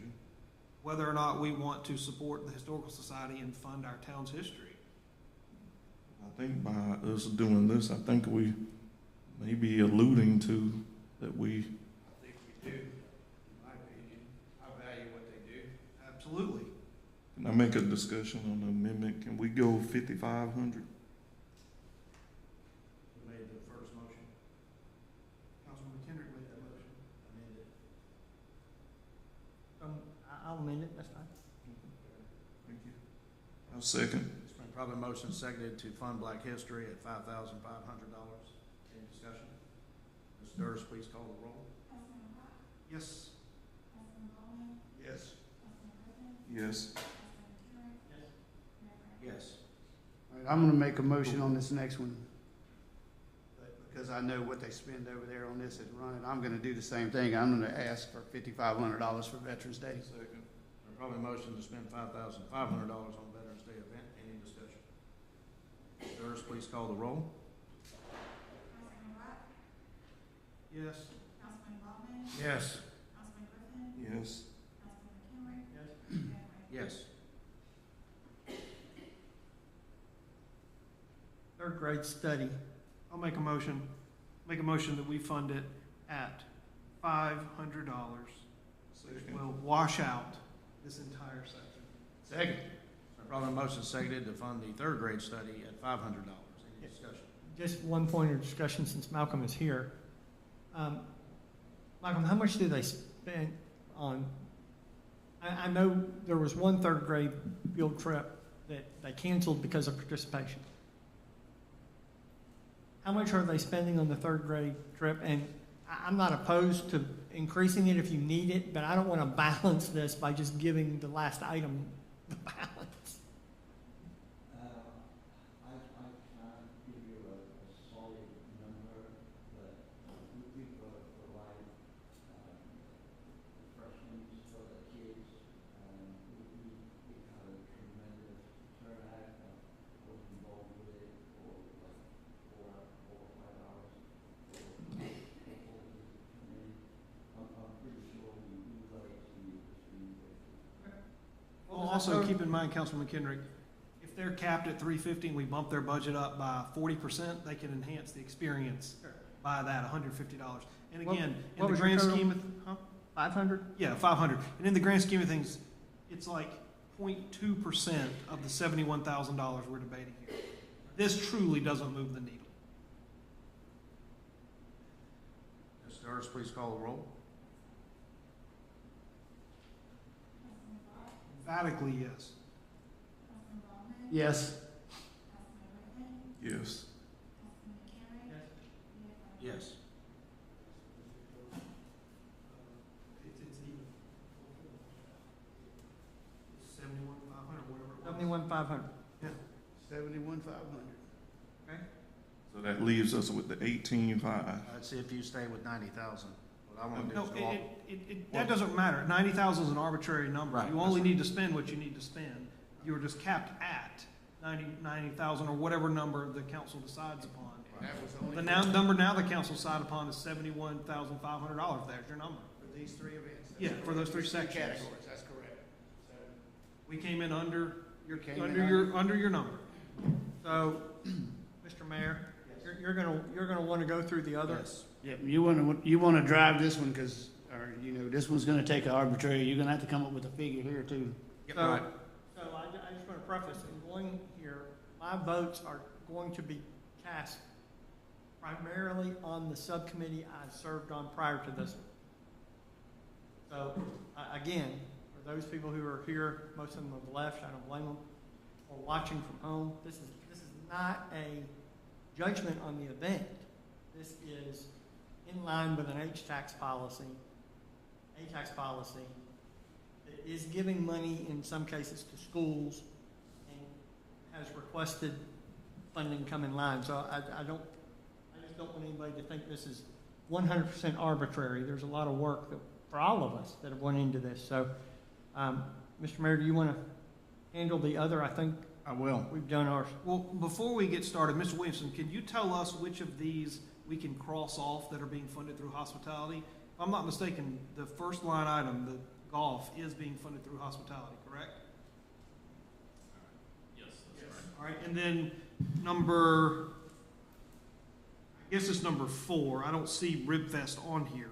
Ribfest's on there about Sorry, halfway down. I don't see Oktoberfest on here. Apologies. I'm guessing that's line item 4, what it's supposed to be. Is that fair? And then Christmas Parade is down here, but it was up at the top. We'll just go down the list, Mr. Williamson, if you All can. right, let's just see. All right, women's golf is H-Tax. The Blythewood girls golf, and we've given 5,000 to each of the schools. But is that no longer? Just go with the ones we Okay. funded right now. I mean, they were funded. I mean, the schools were each funded. No, we don't want that Okay, right now. okay, We just okay. want the ones that were funded. Okay. And we're also Blythewood Chamber, if that's Oktoberfest, then that was funded. Okay, so we're gonna go, that's Oktoberfest. Christmas Parade, Yep. That's funded through what? General Fund up top. Up top, Okay, yep. Rib Fest is H-Tax. that's it. Okay. Okay.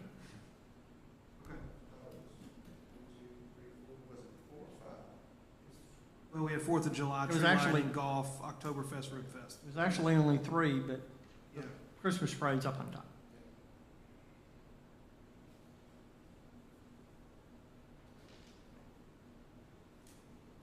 Okay, Blythewood girls golf.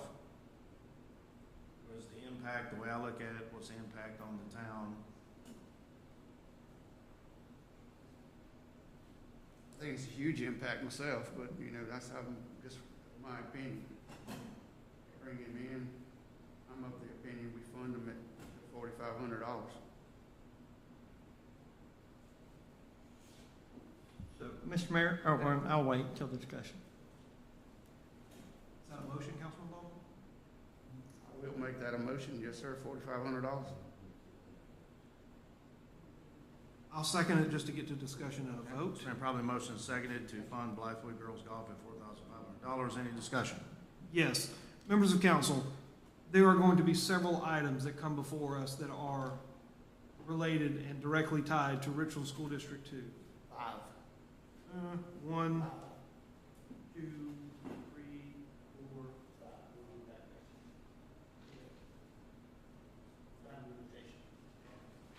Well, that's still several. The subcommittee that Councilman McKendrick and I served on made the decision that we would provide $5,000 for each school's booster club because the spending for Richland School District 2 from this town had gotten way out of hand. Is that a fair statement, Councilman McKendrick? Yes, sir. And so, in my mind, the 5 events, Councilman Ballman, that you've outlined have already been funded. Not quite possibly, not at the levels that they want or what they've been accustomed to. But our town budget sits around $4 or $5 million. Richland School District 2 has a $300+ million budget. The town cannot continue to fund athletics through the schools when they have plenty of funds. They can say they don't. I disagree. And sacrifice the monies that we need to develop and grow and further this town. That's where Councilman McKendrick and I came from. We're talking apples and oranges here. We have other things that need to be funded. Thank you. And then, Mr. Mayor, the only other comment I would add is we have $95,453 before we're outside of a balanced budget. And we still have not dealt with the sponsorship question. Oh, well, let me take that back. The Greater Blythewood Chamber of Commerce sponsorship was moved, so it needs to be added to the list below. Thanks.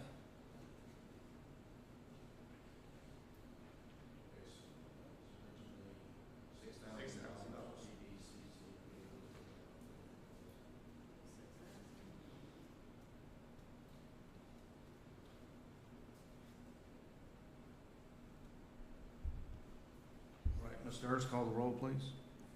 Councilman Rock, No. Councilman Ballman, Yes.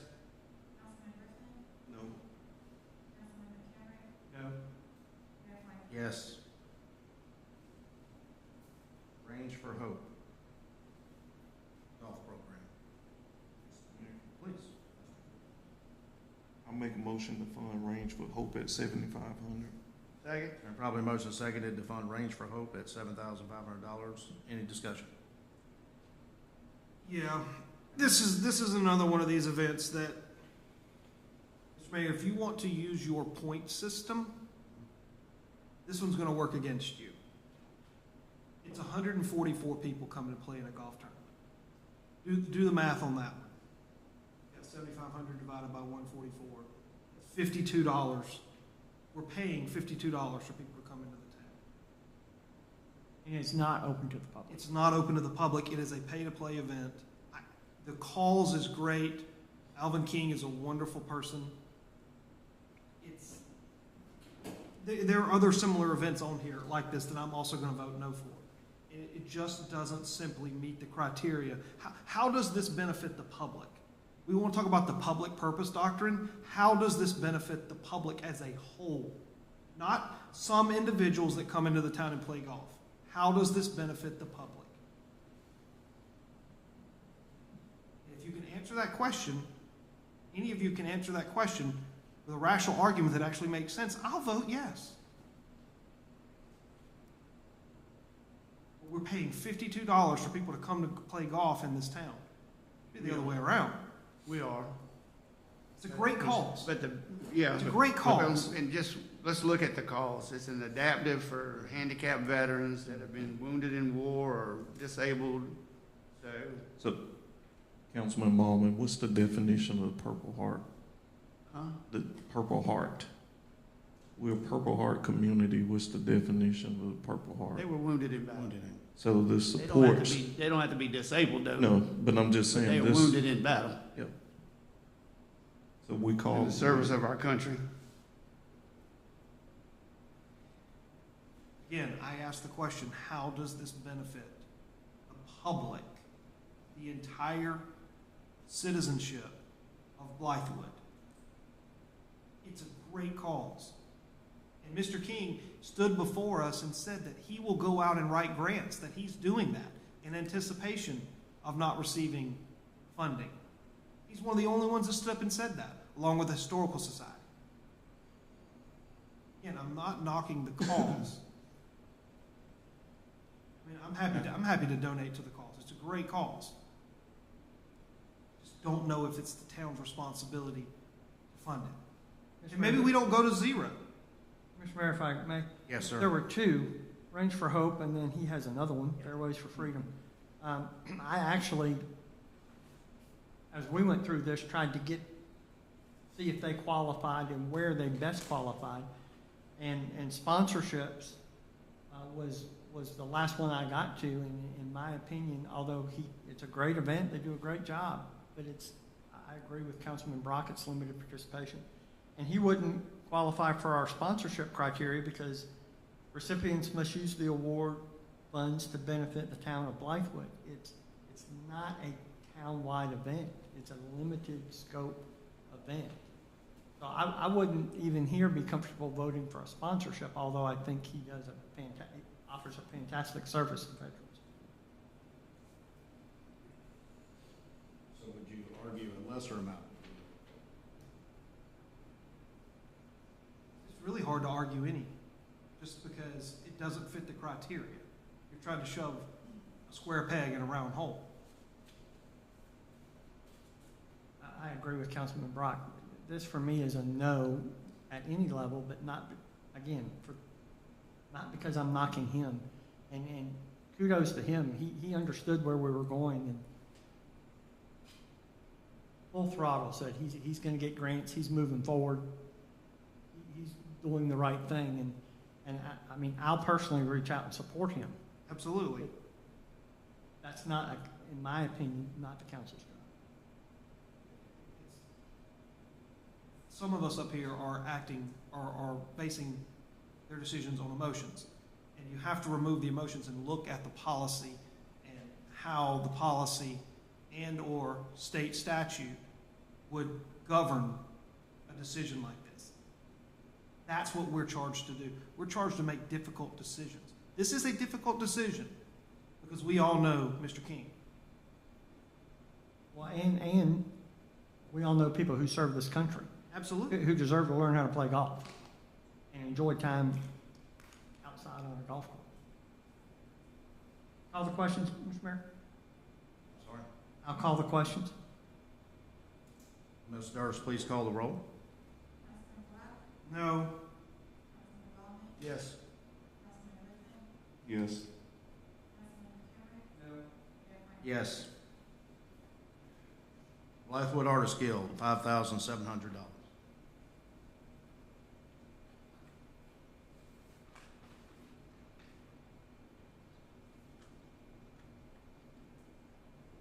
Discussion or motion?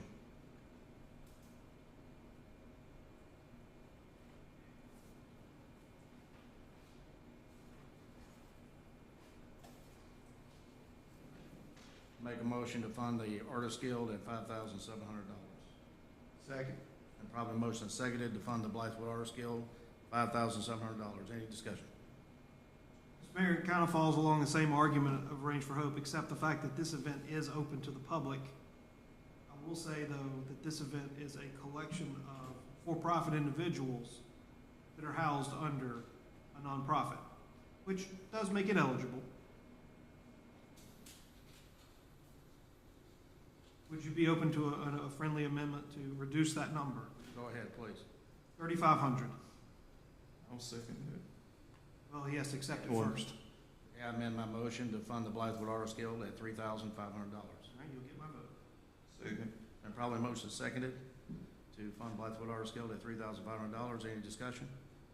Ms. Durst, please call the roll. Councilman Black, Yes. Councilman Ballman, Yes. Councilman Liston, Yes. Councilman McCary, No. Mayor Mike. Yes. Westwood High School Queens of the Castle Ladies Basketball Tournament, $5,000.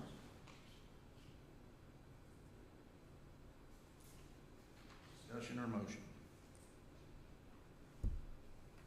I'll make a motion to approve just to get the process started. And probably motion seconded to fund Queens of the Castle at $5,000. Any discussion?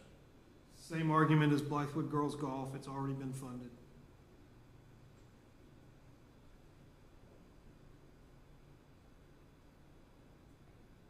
Ms. Durst, please call the roll.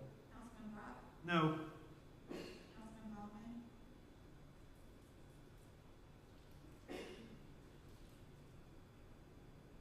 No. Councilman Liston, Councilman McCary, No. Mayor Mike. Yes. The Blythewood, Greater Blythewood Chamber of Commerce, Chris Kendall Mark, $7,500. Discussion or motion? Make a motion, This- $7,500.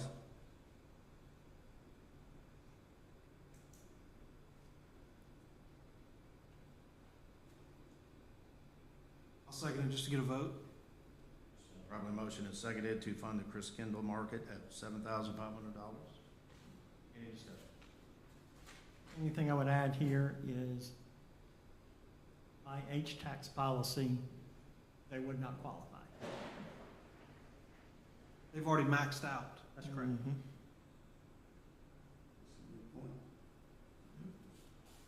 So this would be a sponsorship. No. Yes. What, Councilman Kidder, would this follow as a sponsorship? Well, this whole section is sponsorship. That's correct. Yeah, I was gonna say, No. I would say this whole section would be sponsorships, but in the fact that we've stated in the H-tax, you can't double dip, this would be a no. And Mr. Fry's sitting out here, and Well, also, if, one other thing to keep in mind, if we're going to merge these policies together, this would be in conflict. this would be in conflict, and I don't think this body needs to be in the business of making exceptions. Nothing against the event, you've been funded. Ms. Durst, call the roll, please. Councilman Black, No. Councilman Ballman, Yes. Councilman Liston, No. Councilman McCary, No. Mayor Mike. Yes. Blythewood Children's Theater, $15,000. Discussion or motion? Carol, what were they funded the previous year? They've never been funded. It's the first time. Per policy, they don't qualify. That's would be my next statement. Per policy, they wouldn't qualify. They're not in existence for a year. Oh, I What mean, other- they've been, I mean, Yeah, they are. okay, Columbia Children, I mean, it's the Columbia Children's Theater. Yeah, but by his, Okay. but I agree with you. Columbia's Children's Theater certainly has, but by his presentation here, what he is trying to do would be a Blythewood Children's Theater. And he did a very articulate job presenting it, but it wouldn't qualify. Well, not only that, it's very interesting as to who was actually producing this event, because it was a combination of Freeway, which is a for-profit entity, and the Children's Theater, which is a nonprofit entity. And I'm of the opinion that lines are blurred when you have for-profit and nonprofit working together to receive public funding. And then also, where are they planning to use facilities? The church, wasn't it, like a Well, it was gonna be, Presbyterian? it was gonna be the BHE gymnasium, That's what I assuming we thought. would've gotten that and had it ready. But they had a backup plan, didn't they, Mr. Williamson, like a Church. I mean, Presbyterian or something? They've talked about a church, but I don't think they really fleshed out the plans.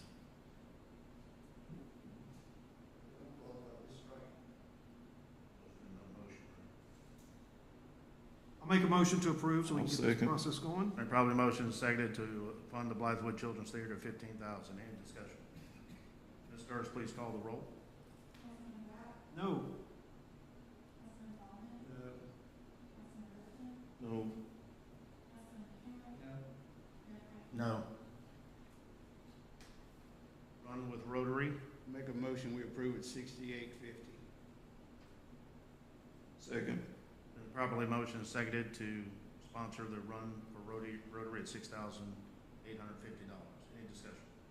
Mr. Williamson, what do we charge them to use the park? 1,500 or less? Since he was here, No. I have to look and see. I mean, Sorry, I meant to do that. we can look on, while y'all are talking, I can look on the application. I do know one thing, that security went up on them. Cost of security in the last one went up. They need And more. Yes. you may know the answer to this. Did Richland County not say off-duty officers can no longer do this? So the security went up on them, it could really go up. It's gonna be at the discretion of the sheriff, I'm sitting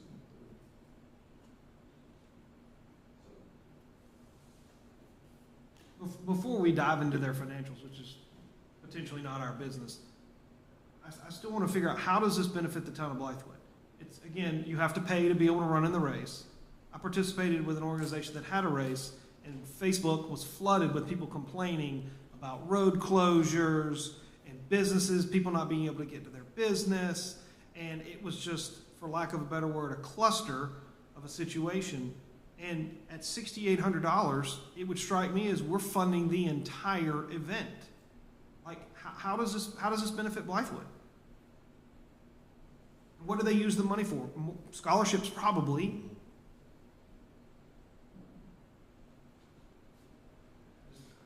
I don't see how this one.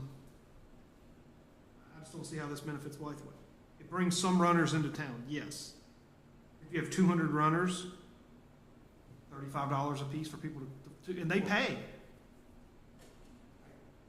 They run, they leave. I can shed just a little bit of light on it from a planning aspect without going too deep, but we're almost too busy of a town with some of the resources that it really needs to do it. And that's what drove the cost up. Yeah, From a security is it our aspect. responsibility to cover those No, costs? I'm not stating that, I'm Okay. just stating, That's why it went from, With what was it some- last? How much was it the prior year, Mr. Williamson? I know we funded this. We funded it for 5,000. Okay, so the one up 1,850. I know for a fact that's exactly what the cost is projected to cover. The added resources was needed. There's a lot of resources that go into blocking these major highways. For that extended period of time, you got fast runners, slow runners. Walkers. Yeah.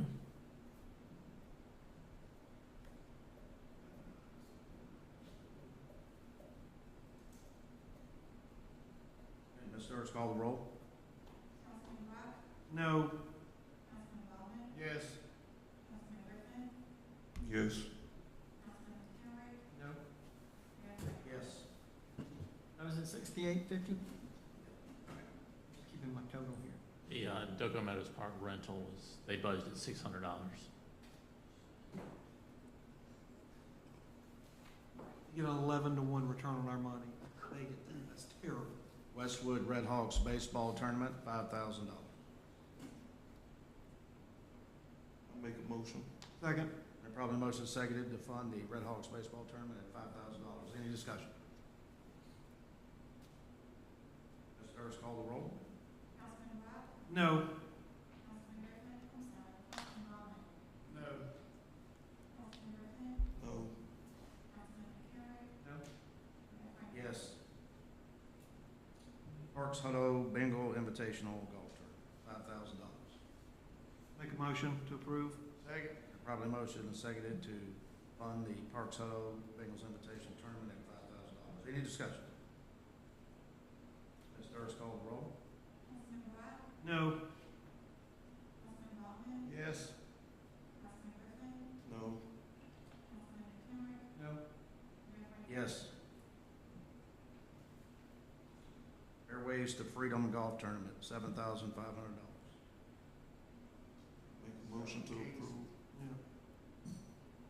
This is where we need to like put caps on organizations, not applicants. Because Mr. King's already received one allocation for 7,500, and if this passes, he'll have another one, which does cap him out.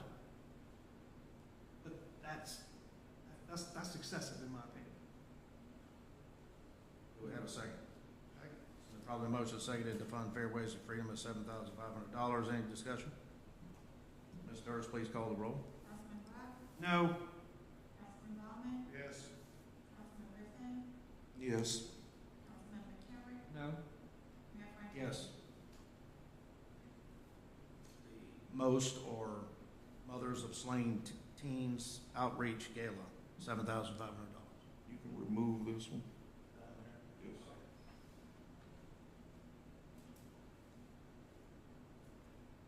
Blythewood Football and Cheer Program, $10,000.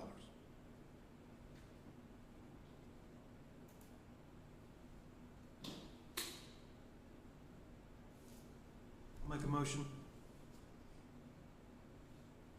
Approve. Unless Mayor Robinson said $500. Okay, I'll make a motion to approve 7,500. Second. And probably motion seconded to approve Blythewood Football and Cheer at $7,500. Any discussion? Ms. Sturts, call the roll, please. Councilman Rock, No. Councilman Ballman, Yes. Councilman Griffin, No. Councilman McCary, No. Mayor Franklin. Yes. Camp Discovery funding at $15,000. I'll make a motion. Probably motion seconded to fund Camp Discovery at $15,000. Any discussion? If we approve this, we're again violating. Yep, that was gonna be my policy. question. Are they disqualified because they've already received CIF funding?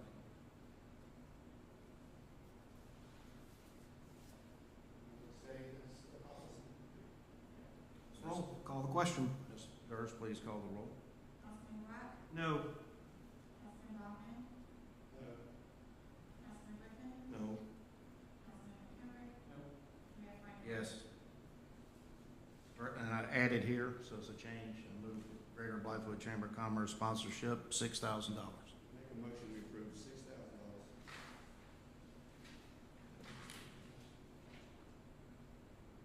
Skipped it up top. I will second it. It's been properly motioned and seconded to fund the Greater Blythewood Chamber of Commerce at $6,000. Any discussion? Discussion. Couple, yeah, go ahead, Sean. What's the 6,000 for? annual sponsorship. That's our sponsorship as a town. Okay. Call it membership if you want. Yeah. So membership That fee. that might be a better description, because I believe as your policy's written, they would be disqualified from this, because they've already received money. They've maxed out from us. Now, if you changed it to a membership and moved it somewhere else in the budget, it probably makes more sense. Now, if I'm not wrong, Mr. Fry, the membership fee for anybody is $175 in a year, is that correct? No, it's a sliding scale, but it's one. Okay, so this truly is a membership and not a sponsorship. Some of it. No, sir.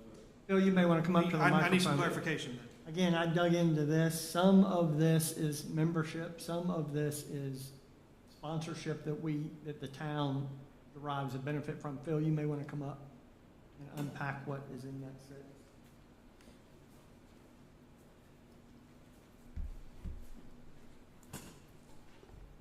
Identity, Phil Fry, Blythewood Chamber. What makes up the 6? We have and it's published, the membership fee is based upon the size of business. 1 to 4 employees is $200.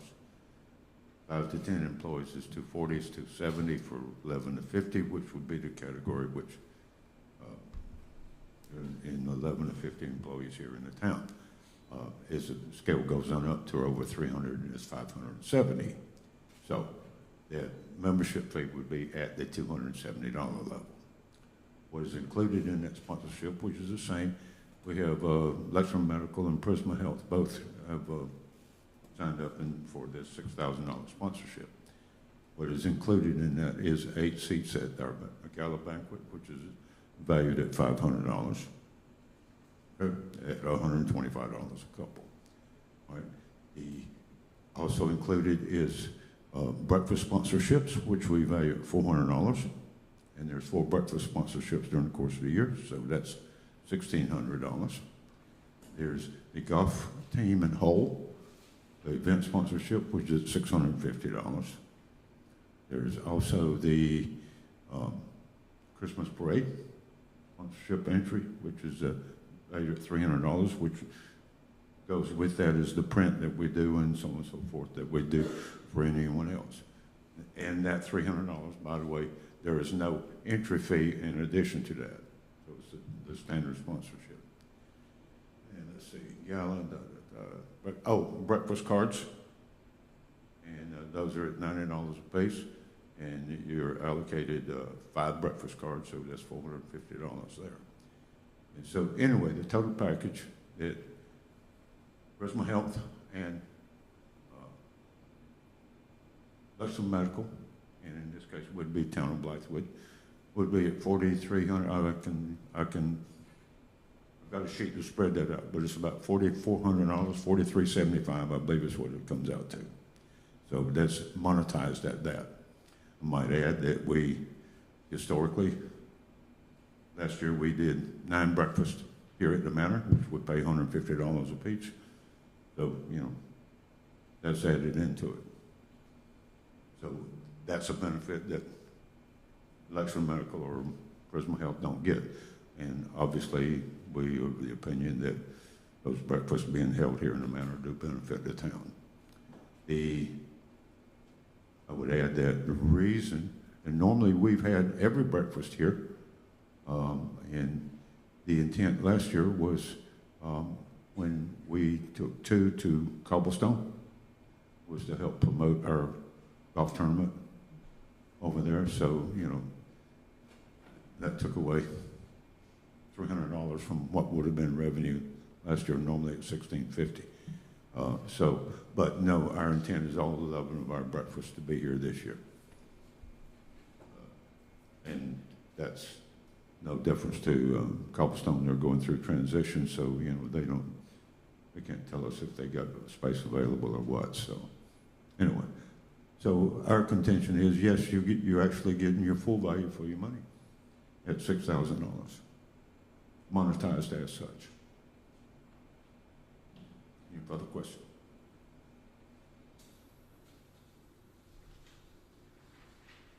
Thank you. You did that from memory. I'm really close. Ms. Durst, please call the roll. Oh, I'm not done with discussion. I'm sorry, go ahead.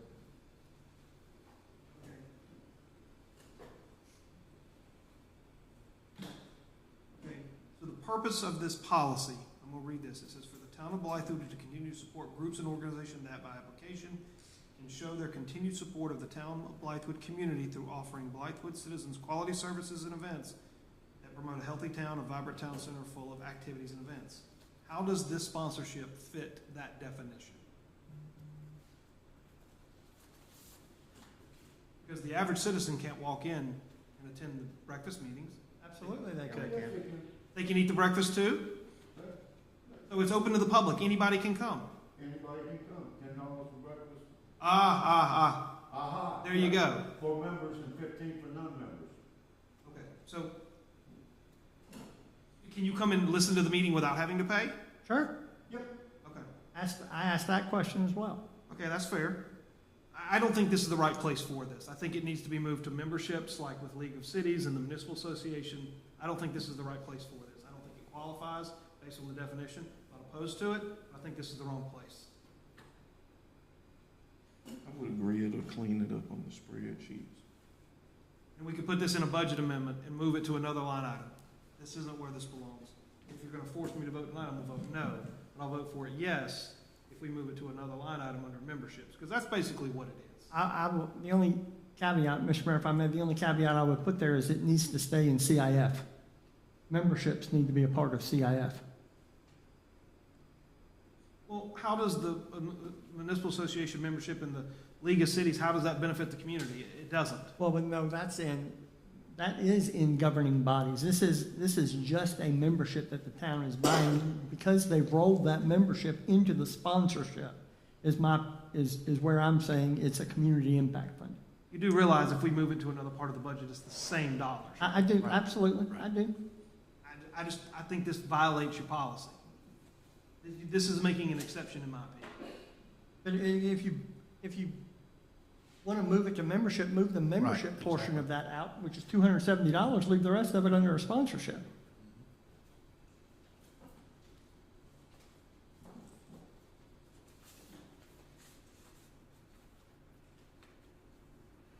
So for your purposes, Mr. Williamson, after we vote, you can split it up. Okay. The membership fee and then the sponsorship, they'll be two different. And the membership fee was $270. It was. 270. 275, I believe he said. We'll find out exactly, but. Ms. Durst, call the roll, please. How much are we voting on? Voting on the whole 6,000, but we're going to move 270 to a membership line item and leave the balance. Then I vote present. Yes.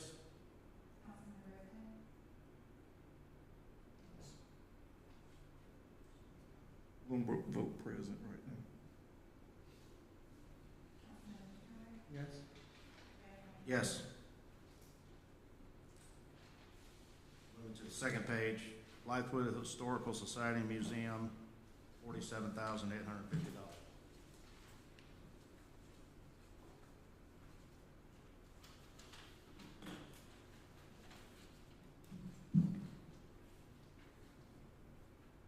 I'll make a motion for the purposes of getting this on the floor here.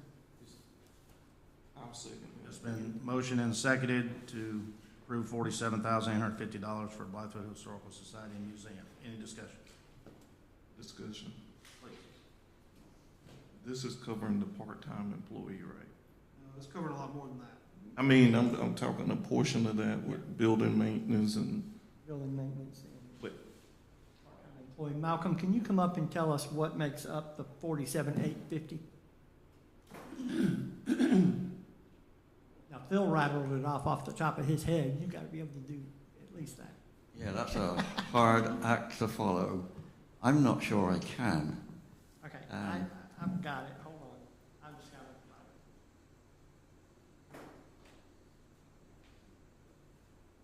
I know the employee salary is, well, wage is 23.5, 10,000 for maintenance.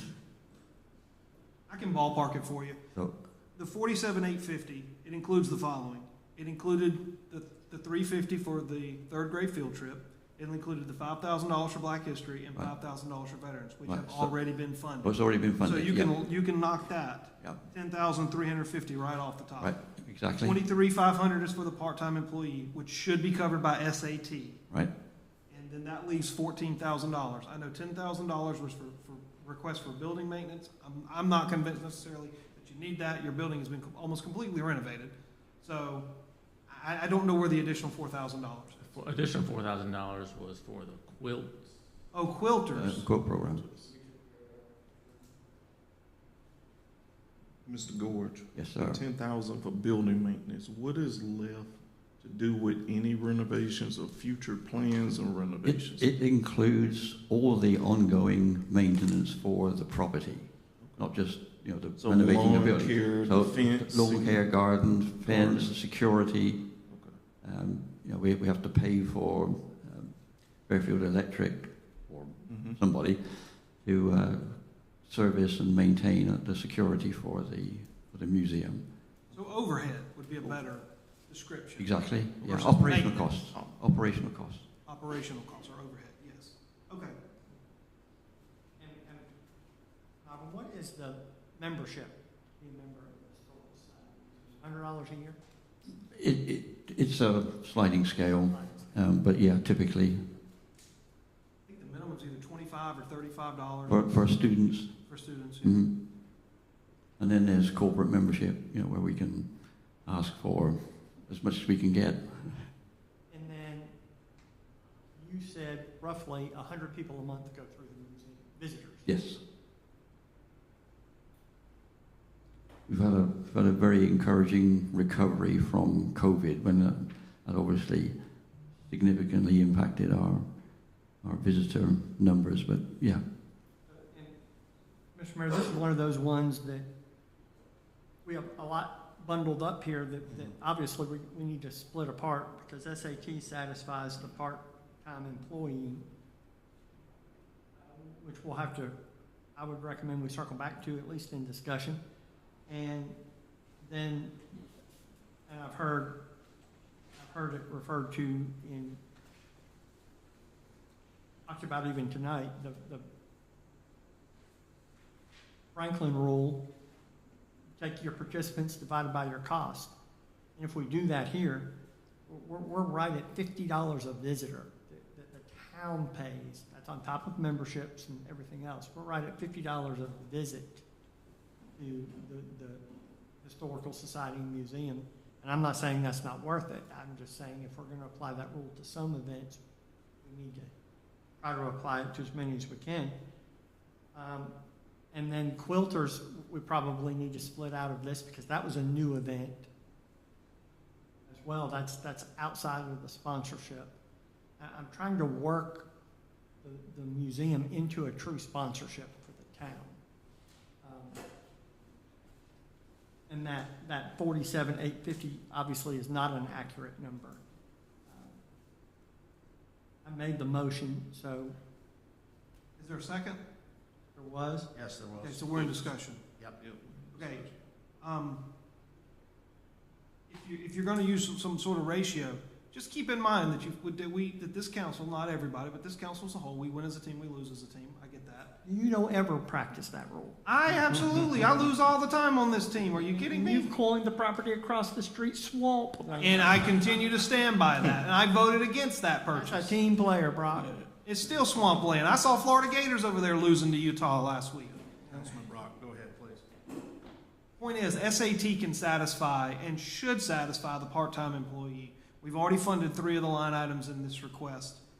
I don't think we should fund quilters. I don't think it qualifies. So that just really boils us down to operation and maintenance. 10,000. Yep. Yes. I would amend my motion that we support the Blythewood Historical Society and Museum to $10,000. Second. And probably motion seconded to fund the Blythewood Historical Society $10,000.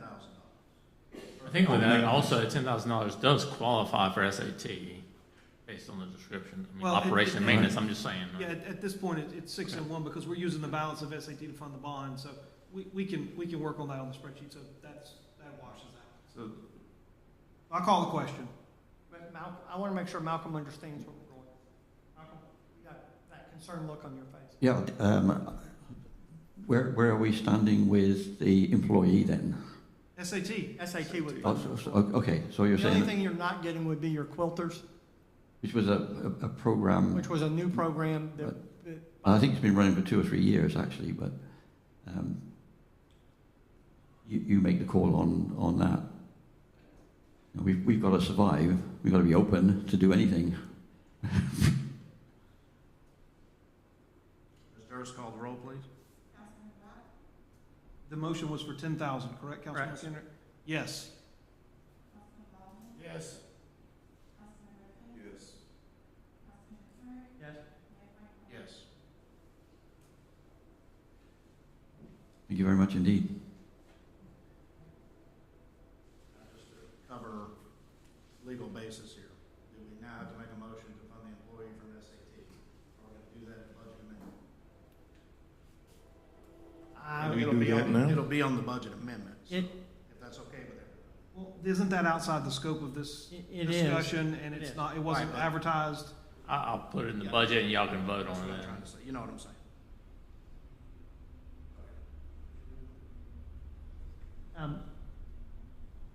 Mr. Mayor? Yes. Brock? Yes, sir. From our subcommittee, I believe, as I read the Excel spreadsheet, we included the funding of the part-time employee We did. on that Excel spreadsheet. Absolutely. So you are already covered.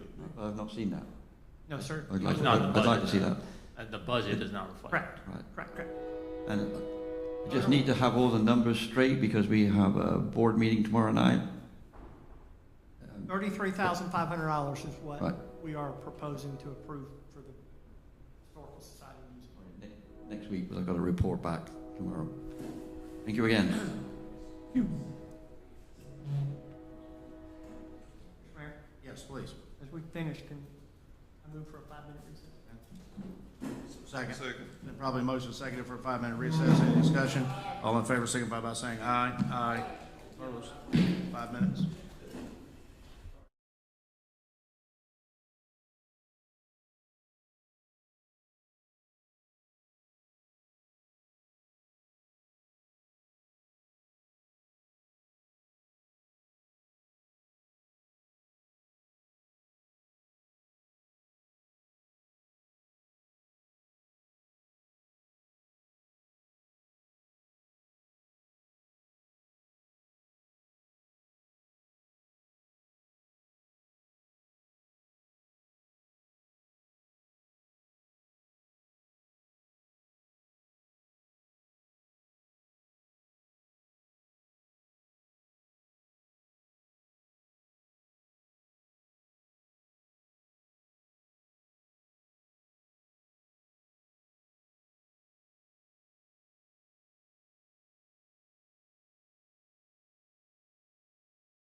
Call us back into open session.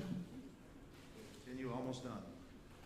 So the South Carolina Diamond Invitational sponsorship for $20,000. Motion to approve. Second, let's get into discussion. Properly motion second to approve South Carolina Diamond Invitational at $20,000. Any discussion? Yes, they've already been funded through the $5,000 allocation to the Blythewood High School Booster Club. They violate our policy if they did. They receive additional funding.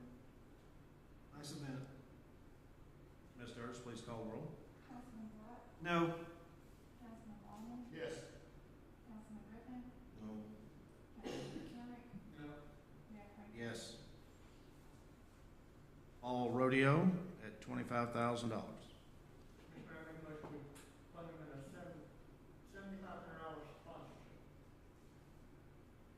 Second. There probably motion seconded to sponsor the fall rodeo at $7,500. Any discussion? Councilman Kendrick, would you accept a friendly amendment? I would actually ask that you amend your motion to fund both rodeos at $7,500, so $3,750 each. That I can support.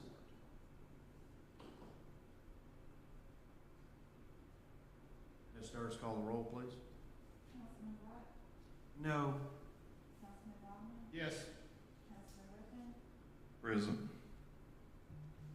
Councilman McHenry, Yes. Mayor Franklin. Yes. Spring rodeo for the town of Blythewood. Move we fund the spring rodeo with $7,500 sponsorship. Second. So probably motion seconded to fund the spring rodeo, $7,500. Any discussion? This meets the definition, Mr. Mayor, of writing checks to your friends, just so you're aware. Majority rules. Mr. Hurst, please call the roll. Councilman Blunt, No. Councilman Ballman, Yes. Councilman Griffin, Present. Councilman McHenry, Yes. Mayor Franklin. Yes. Juneteenth celebration at $25,000. I'll make a motion to approve it at $7,500. Second. Probably motion is seconded to approve the Juneteenth celebration, $7,500. Any discussion? Mr. Williamson, did they even apply? No, they have not applied.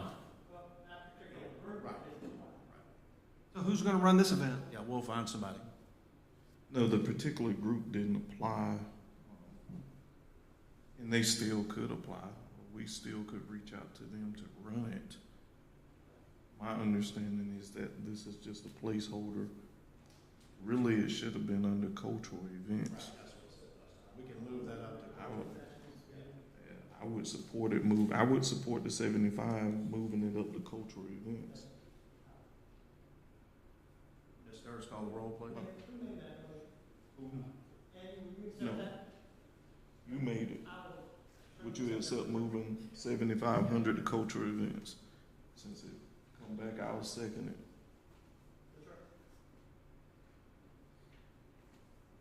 Ms. Durst, did you catch that?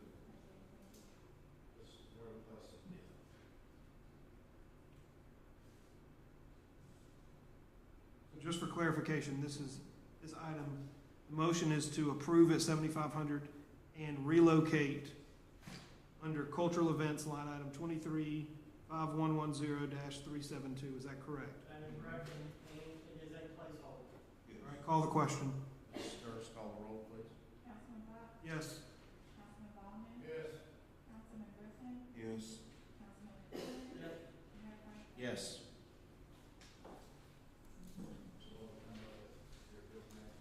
$63,850. How much? $63,850.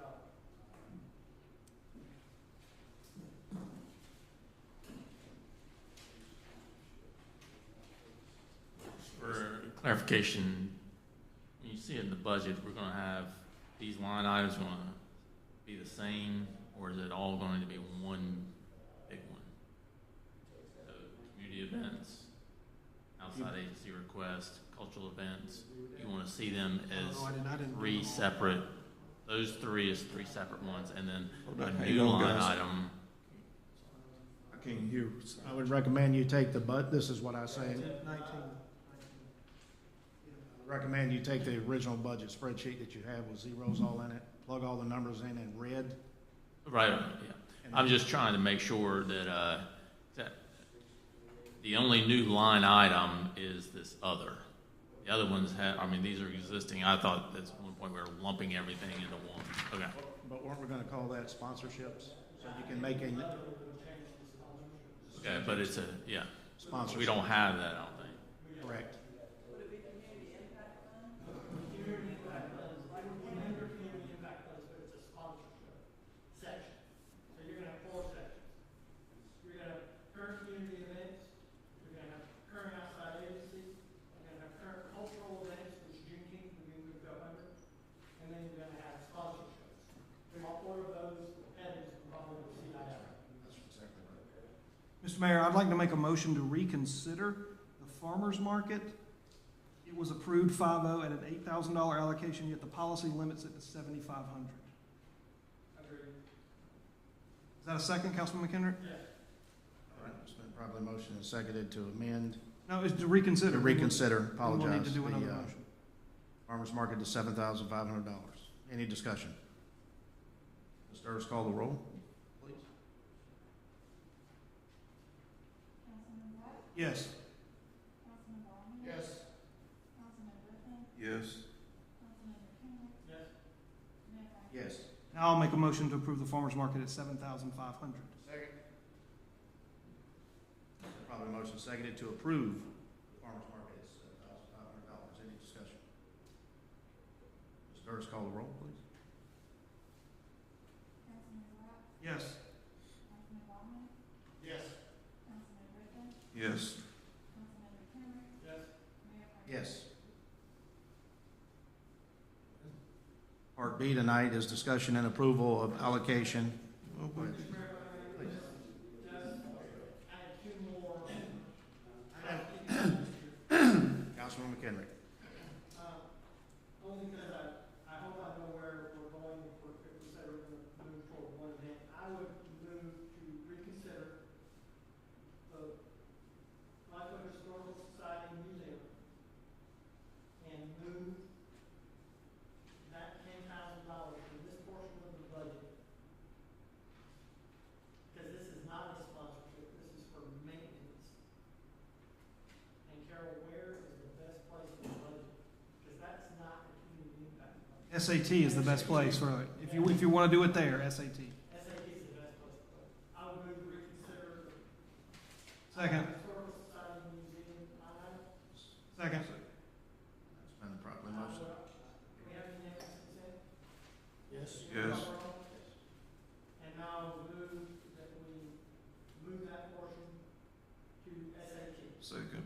Probably motion seconded to move 10,000 to SAT for Blythewood Historical Society. Any discussion? Ms. Durst, Question, hold on, please go ahead. whoa. We can make a motion to reconsider an action item that we've already voted on. I don't believe we can actually take an action item on something that hasn't been advertised. I think we need to wait, and that needs to be incorporated into a budget amendment Yeah, that's at the fine. later date. So I don't think there's any more action that needs to be taken at this point, That would be Monday. or whenever the next meeting is. The intent would be to move it to SAT. The only thing I would say is I'm including that $10,000 in our overall number for the number I'm getting ready to give you. So that would leave our budget surplus as we sit here right now, including that $10,000, at $31,603. Who else can we give some money to? 31,000 what? $31,603. Why not, Robert? All right, point of clarification here. We approved basically funding these groups, but now under approval of the town's community impact fund policy, we need to approve that policy, which I make a motion that we approve the community impact fund policy. Which is, I'll second your motion to just to move it down to discussion. That's an interesting point, Councilman Ballman, because we willy-nilly just went and approved 30 line items under what? A sponsorship, yeah, I mean, But there was no policy governing those decisions. right, but you don't have to have a policy to allocate funds. It just helps us set a guideline for the public. Now my motion is to approve this community impact fund policy that the subcommittee put together. Okay, Councilman Ballmer, point of clarification. When would this policy go into effect? Would you make it effect July 1 of 2024? No, we have to fund just said we actually don't. And he's correct. Well, We don't have to have a policy to fund. Okay, So well, we I could- would say the policy becomes effective immediate tonight. You don't want to add any additional language to the policy. I do not. So I disagree with that. So we didn't put this out for the public's consumption. So we didn't give a time period. We just gonna shoot it out tonight and close it tonight. We gotta have more stipulations than that. If you're looking at the fund and you're saying we have, what was it, $31,603 still in surplus, is the attempt to save that surplus or reallocate it to new events? I would say the intent would be to put that surplus in general fund balance unrestricted, and we could make a move to pay down debt. That's where it's coming from in the first place. You don't really need to put it back. Well, but you know what I'm talking about. When we're talking about the budget surplus as a whole, that's where it's going to end up unless we have another budget amendment. It just ends up in your Ends up in- reserves, right, Mr. Williamson? Yeah, I mean, it would just be the remainder was reflected in their contingency.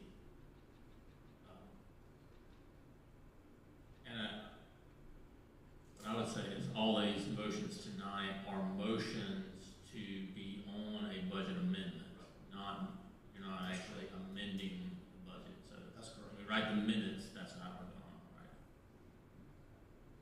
So, So now you can go back and put all those red numbers in to show. Right, so then and the we- public has an opportunity That's right. to talk about it, but this is just to give us staff guidance on how to develop that, so.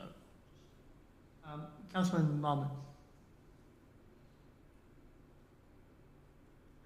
How, in your motion, and I'll open it up for, you made a motion, I'll second your motion just to get it up for discussion. But in approving the CIF policy and going back to kind of what the subcommittee asked for to begin with, we want this policy certainly in principle and guidelines to be wordsmithed to where it dovetails. We have one policy. I guess my question for discussion is, what is the best way to do that? And then all the exercise we just went through, we didn't one time sidestep the proposed policy. Now, we went against each other sometimes on what we were funding. And so it would be a good discussion that, right, it would be a good discussion on, we didn't fund any high school event. So we didn't really sidestep the proposed CIF policy. No, what we did was we actually held to the policy of the H-tax. The H-tax, SATL, Which was AT&H the tax intent, policy. which was the CIF intent all along. Correct. So Well, that worked. I concur with the motion that we need to codify something tonight as far as CIF. I'm just not sure the best way to do it. I think the CIF is missing some key dates. When you look at the H-tax policy, it basically gives you a proposed timeline of applying application period. So what is this proposed timeline application period? I agree. That's why I thought we were gonna merge them as one, and they'll all be spelled out clearly when we can apply, when the deadline is. And it was, and to answer your question specifically, it was the subcommittee's intent to have CIF and sponsorships, the timeline there be more flexible than H-tax, A-tax, and LAT. In that, somebody into the budget year could decide they want to apply for a sponsorship and be able to do so. And I'm not gonna say that's how this policy will end, but that was the subcommittee's desire. Less strict on the application, particularly in the area of sponsorships. Councilman Kendrick, I actually see it the exact opposite. I think that this policy should be more restricted because you're dealing with dollars that are unrestricted. And I you, all four of you to keep in mind that the H-tax and A-tax policy can only be amended by a supermajority. So four of us are gonna have to agree to merge this into that policy, or it's not gonna happen. And as this policy sits right now, even though we kind of use it as a guideline, I think there needs to be some additional language or some clarification made into it. If your goal was to ensure funding of the applicants, we accomplished that goal tonight.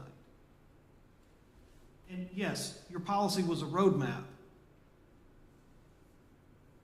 But I think, I sent Councilman Ballman, and I forwarded it to you, Councilman McKinney. I kind of sent you a five points of things that I would like to see. Do I expect all of them to work them in there? No, I don't. But I think it needs to be tightened up, because you can't have one policy that's less restrictive and then merge it into another one where they're all going to hopefully play under the same set of rules. Otherwise, you might as well just have two standalone policies. Which is okay to start with. Which is okay to start with. I don't disagree with that.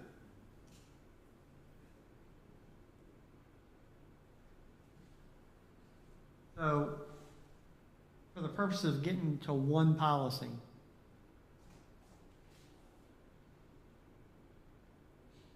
I would support approving CIF tonight, knowing that we're going to merge two policies, which we could do with one subcommittee. Eddie, does that? Yes, that's, my motion is to approve tonight. It can always be amended. It should be a living, breathing document. I'm not arguing that it's not the best it can be, but I am lobbying hard to get to one policy. We can do that with a subcommittee after CIF is approved. Sir, please call the roll. Councilman Brock,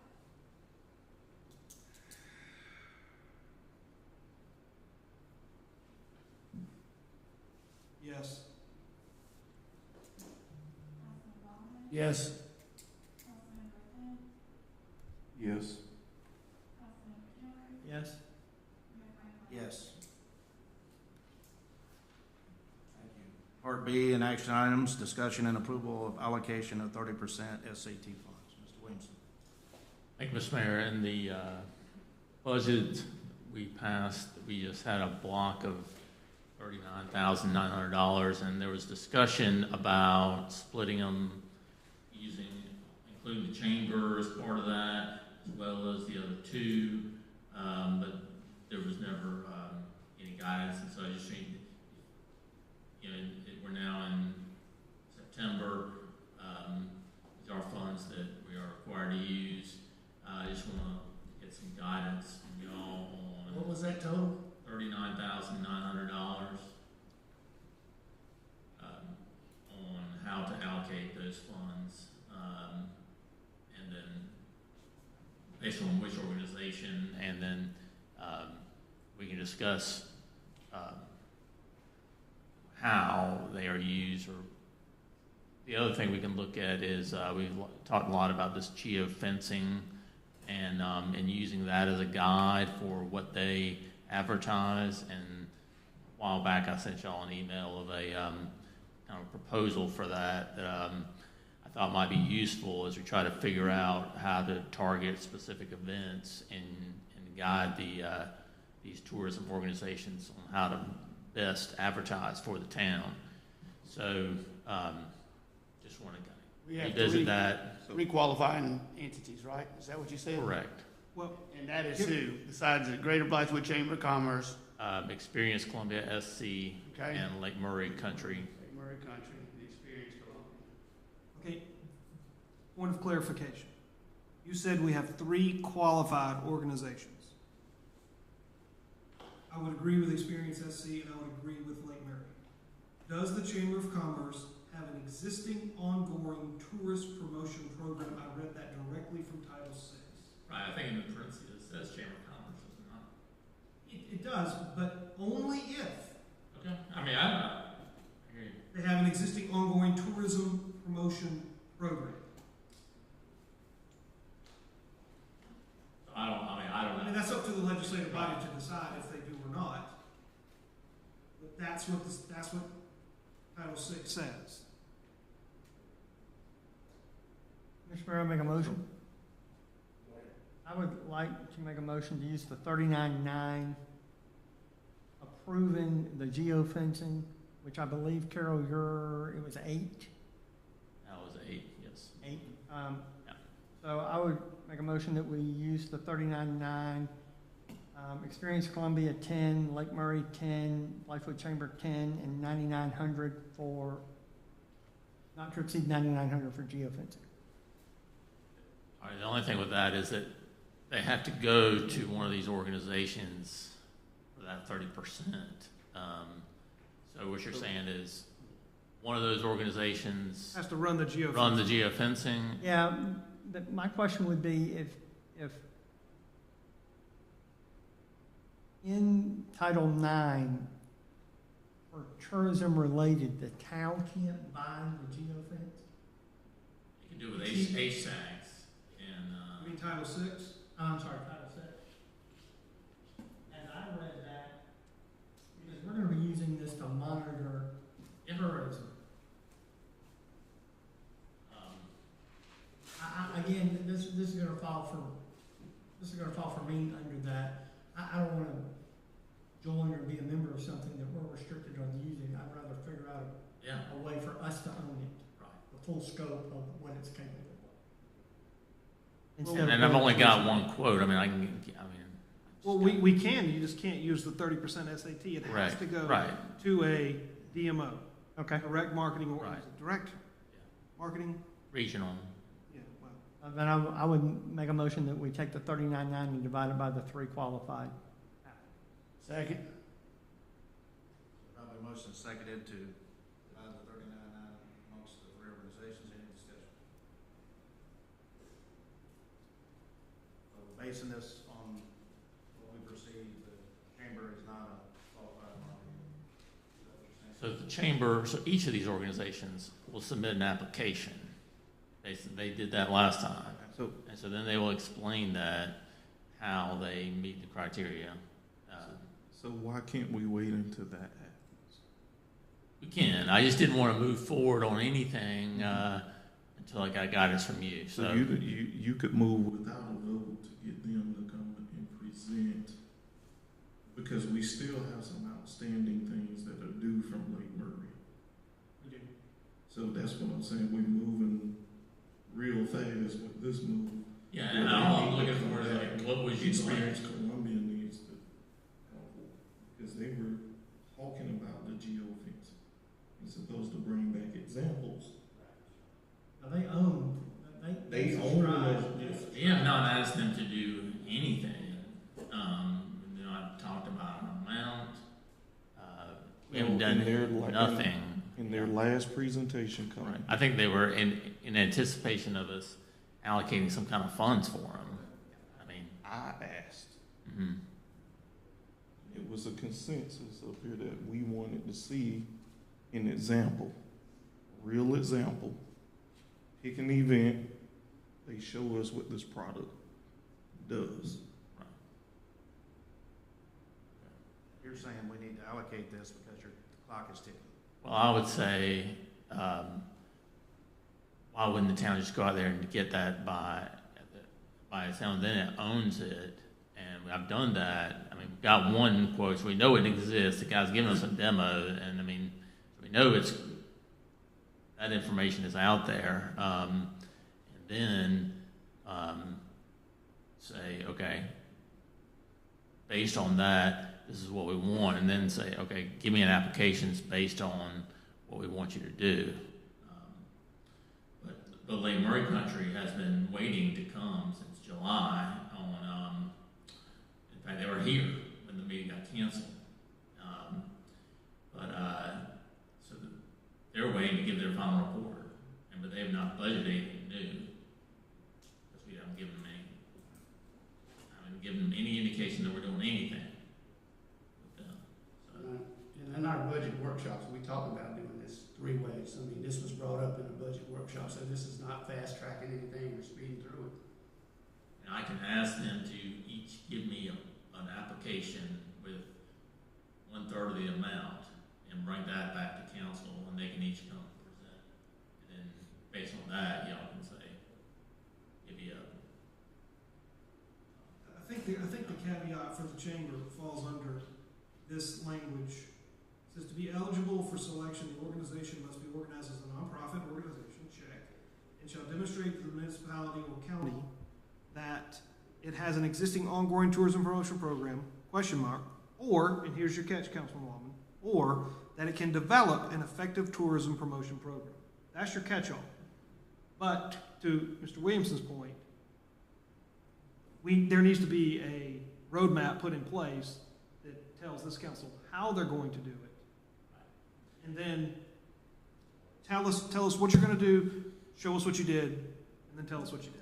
Right. Yes, sir. I also think it is prudent to tell them, we're looking at divvying these up a third and a third and a third. So that somebody doesn't come in, that like Murray doesn't come in here and give us a plan for spending $30,000 in the Which budget. they are, yeah, I mean, they're thinking they're gonna Sure. get all of it, yeah. And so, if I can just give them some guidance, y'all can get a quality product from them that reflects, generally speaking, what you're looking for. That's what I'm just looking for, and then we can put in the budget, placeholders of that. But then each one can come with an application reflecting that amount. Well, Council it's decide. very evenly across the board at 13.3. So, Yeah, so I can just say, prepare an application based on this amount, and then be prepared to come to council to Mr. Mayor, plan. motion in a second. Ms. Sturts, please call the roll. Councilman Bott, Ms. Durst, before I vote, can you clarify what the motion is? Or can someone? To divide $39,900 equally between the three qualifying DMOs. No. Councilman Ballmer, Yes. Councilman Griffin, Present. Councilman Carroll, Yes. Mayor Pro Tem.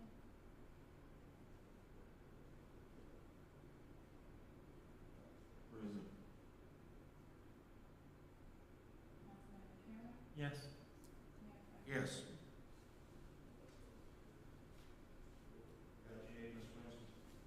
Yes, thank you, Mr. Mayor. Part 3 tonight, open citizen comments. Malcolm Gortwood signed up, but he already spoke. Is he still here? No. Anyone else wishing to speak? Please come up. No, it's all three.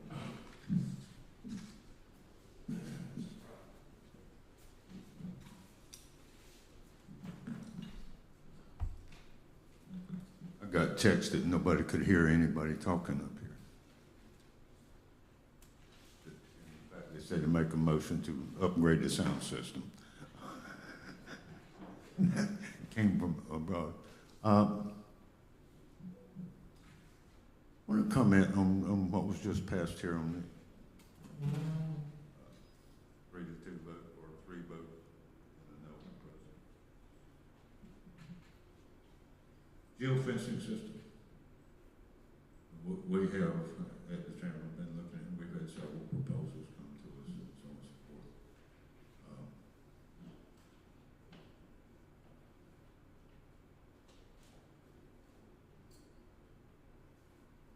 2 years ago, or whenever, a long time ago, and I said, okay, this is the amount of money for marketing the town.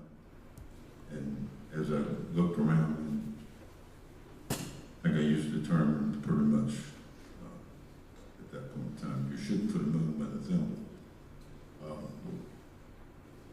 And $40,000, $39,900, whatever, divided into 3 ways, doesn't give much opportunity for any organization, whether it's, and with all due respect to Capital City and Parents Columbia and ours, it would have to, in my mind, needs to be a very coordinated effort. And the geofencing issue, yes, owning it is one thing, and can't disagree with that theory, but you know, and that's an evolving technology, and tomorrow will be totally different than it was yesterday. And old enough to know that I can't keep up with all of that, but, and that's why you rely on other people, but I don't know, it'll be interesting to hear what this comes out to and where it goes. Certainly I know that we've, well, the visitors guys due to be to me tomorrow, I hope so. And that's one thing that we've been really doing, and that's a benefit to the town. It doesn't cost the town anything. We've contracted for that. I mean, that was not part of this year's budget, so we're doing it on an annual basis. So I think we're meeting some of the criteria that Mr. Brock refers to in that regard, and continue to try to do so. That's it. One question just for the record, Mr. Brock. Where do you put those visitors guides? Where do I put what? Those visitors guides, where do you place those? I would say nearly half of them goes to the welcome centers. Out on the interstates? Out on the interstate, yes, sir. Do you take out newspaper ads for events that the town does? Do you place newspaper ads? Do we? Yeah. Yes, sir. Okay, do you go on the radio and local television stations in Columbia and advertise? Yes, sir. Okay. Just want to make that clear. So that, would you consider that marketing? I would definitely consider it marketing, and yes, we do go on the TV, we do go on the radio, and we do print ad and digital ads and so on for all. I'll be very candid, for the Christmas parade, very little. It doesn't require it. The other things we think we do need to do for that. So yes, a large amount of that money is spent on that we raise through not only the H-Tax or whichever funding comes through, but for our private donation, private sponsorships. That is a large part of it, the entertainment, what we want to attract. And yes, and glad to say, proud to say that other cities have come and municipalities and said, you guys do a great job in marketing your events. So how can we learn from that? And I said, I think we need to capitalize on that from some standpoint, but so be it. We'll continue to do what we've been doing and take every opportunity we can. Thank you. For the business, do we have a motion to adjourn? Probably motion second to adjourn tonight. Any discussion? All in favor, signify by saying aye. Aye. All opposed? The ayes have it. We're adjourned. Thank you.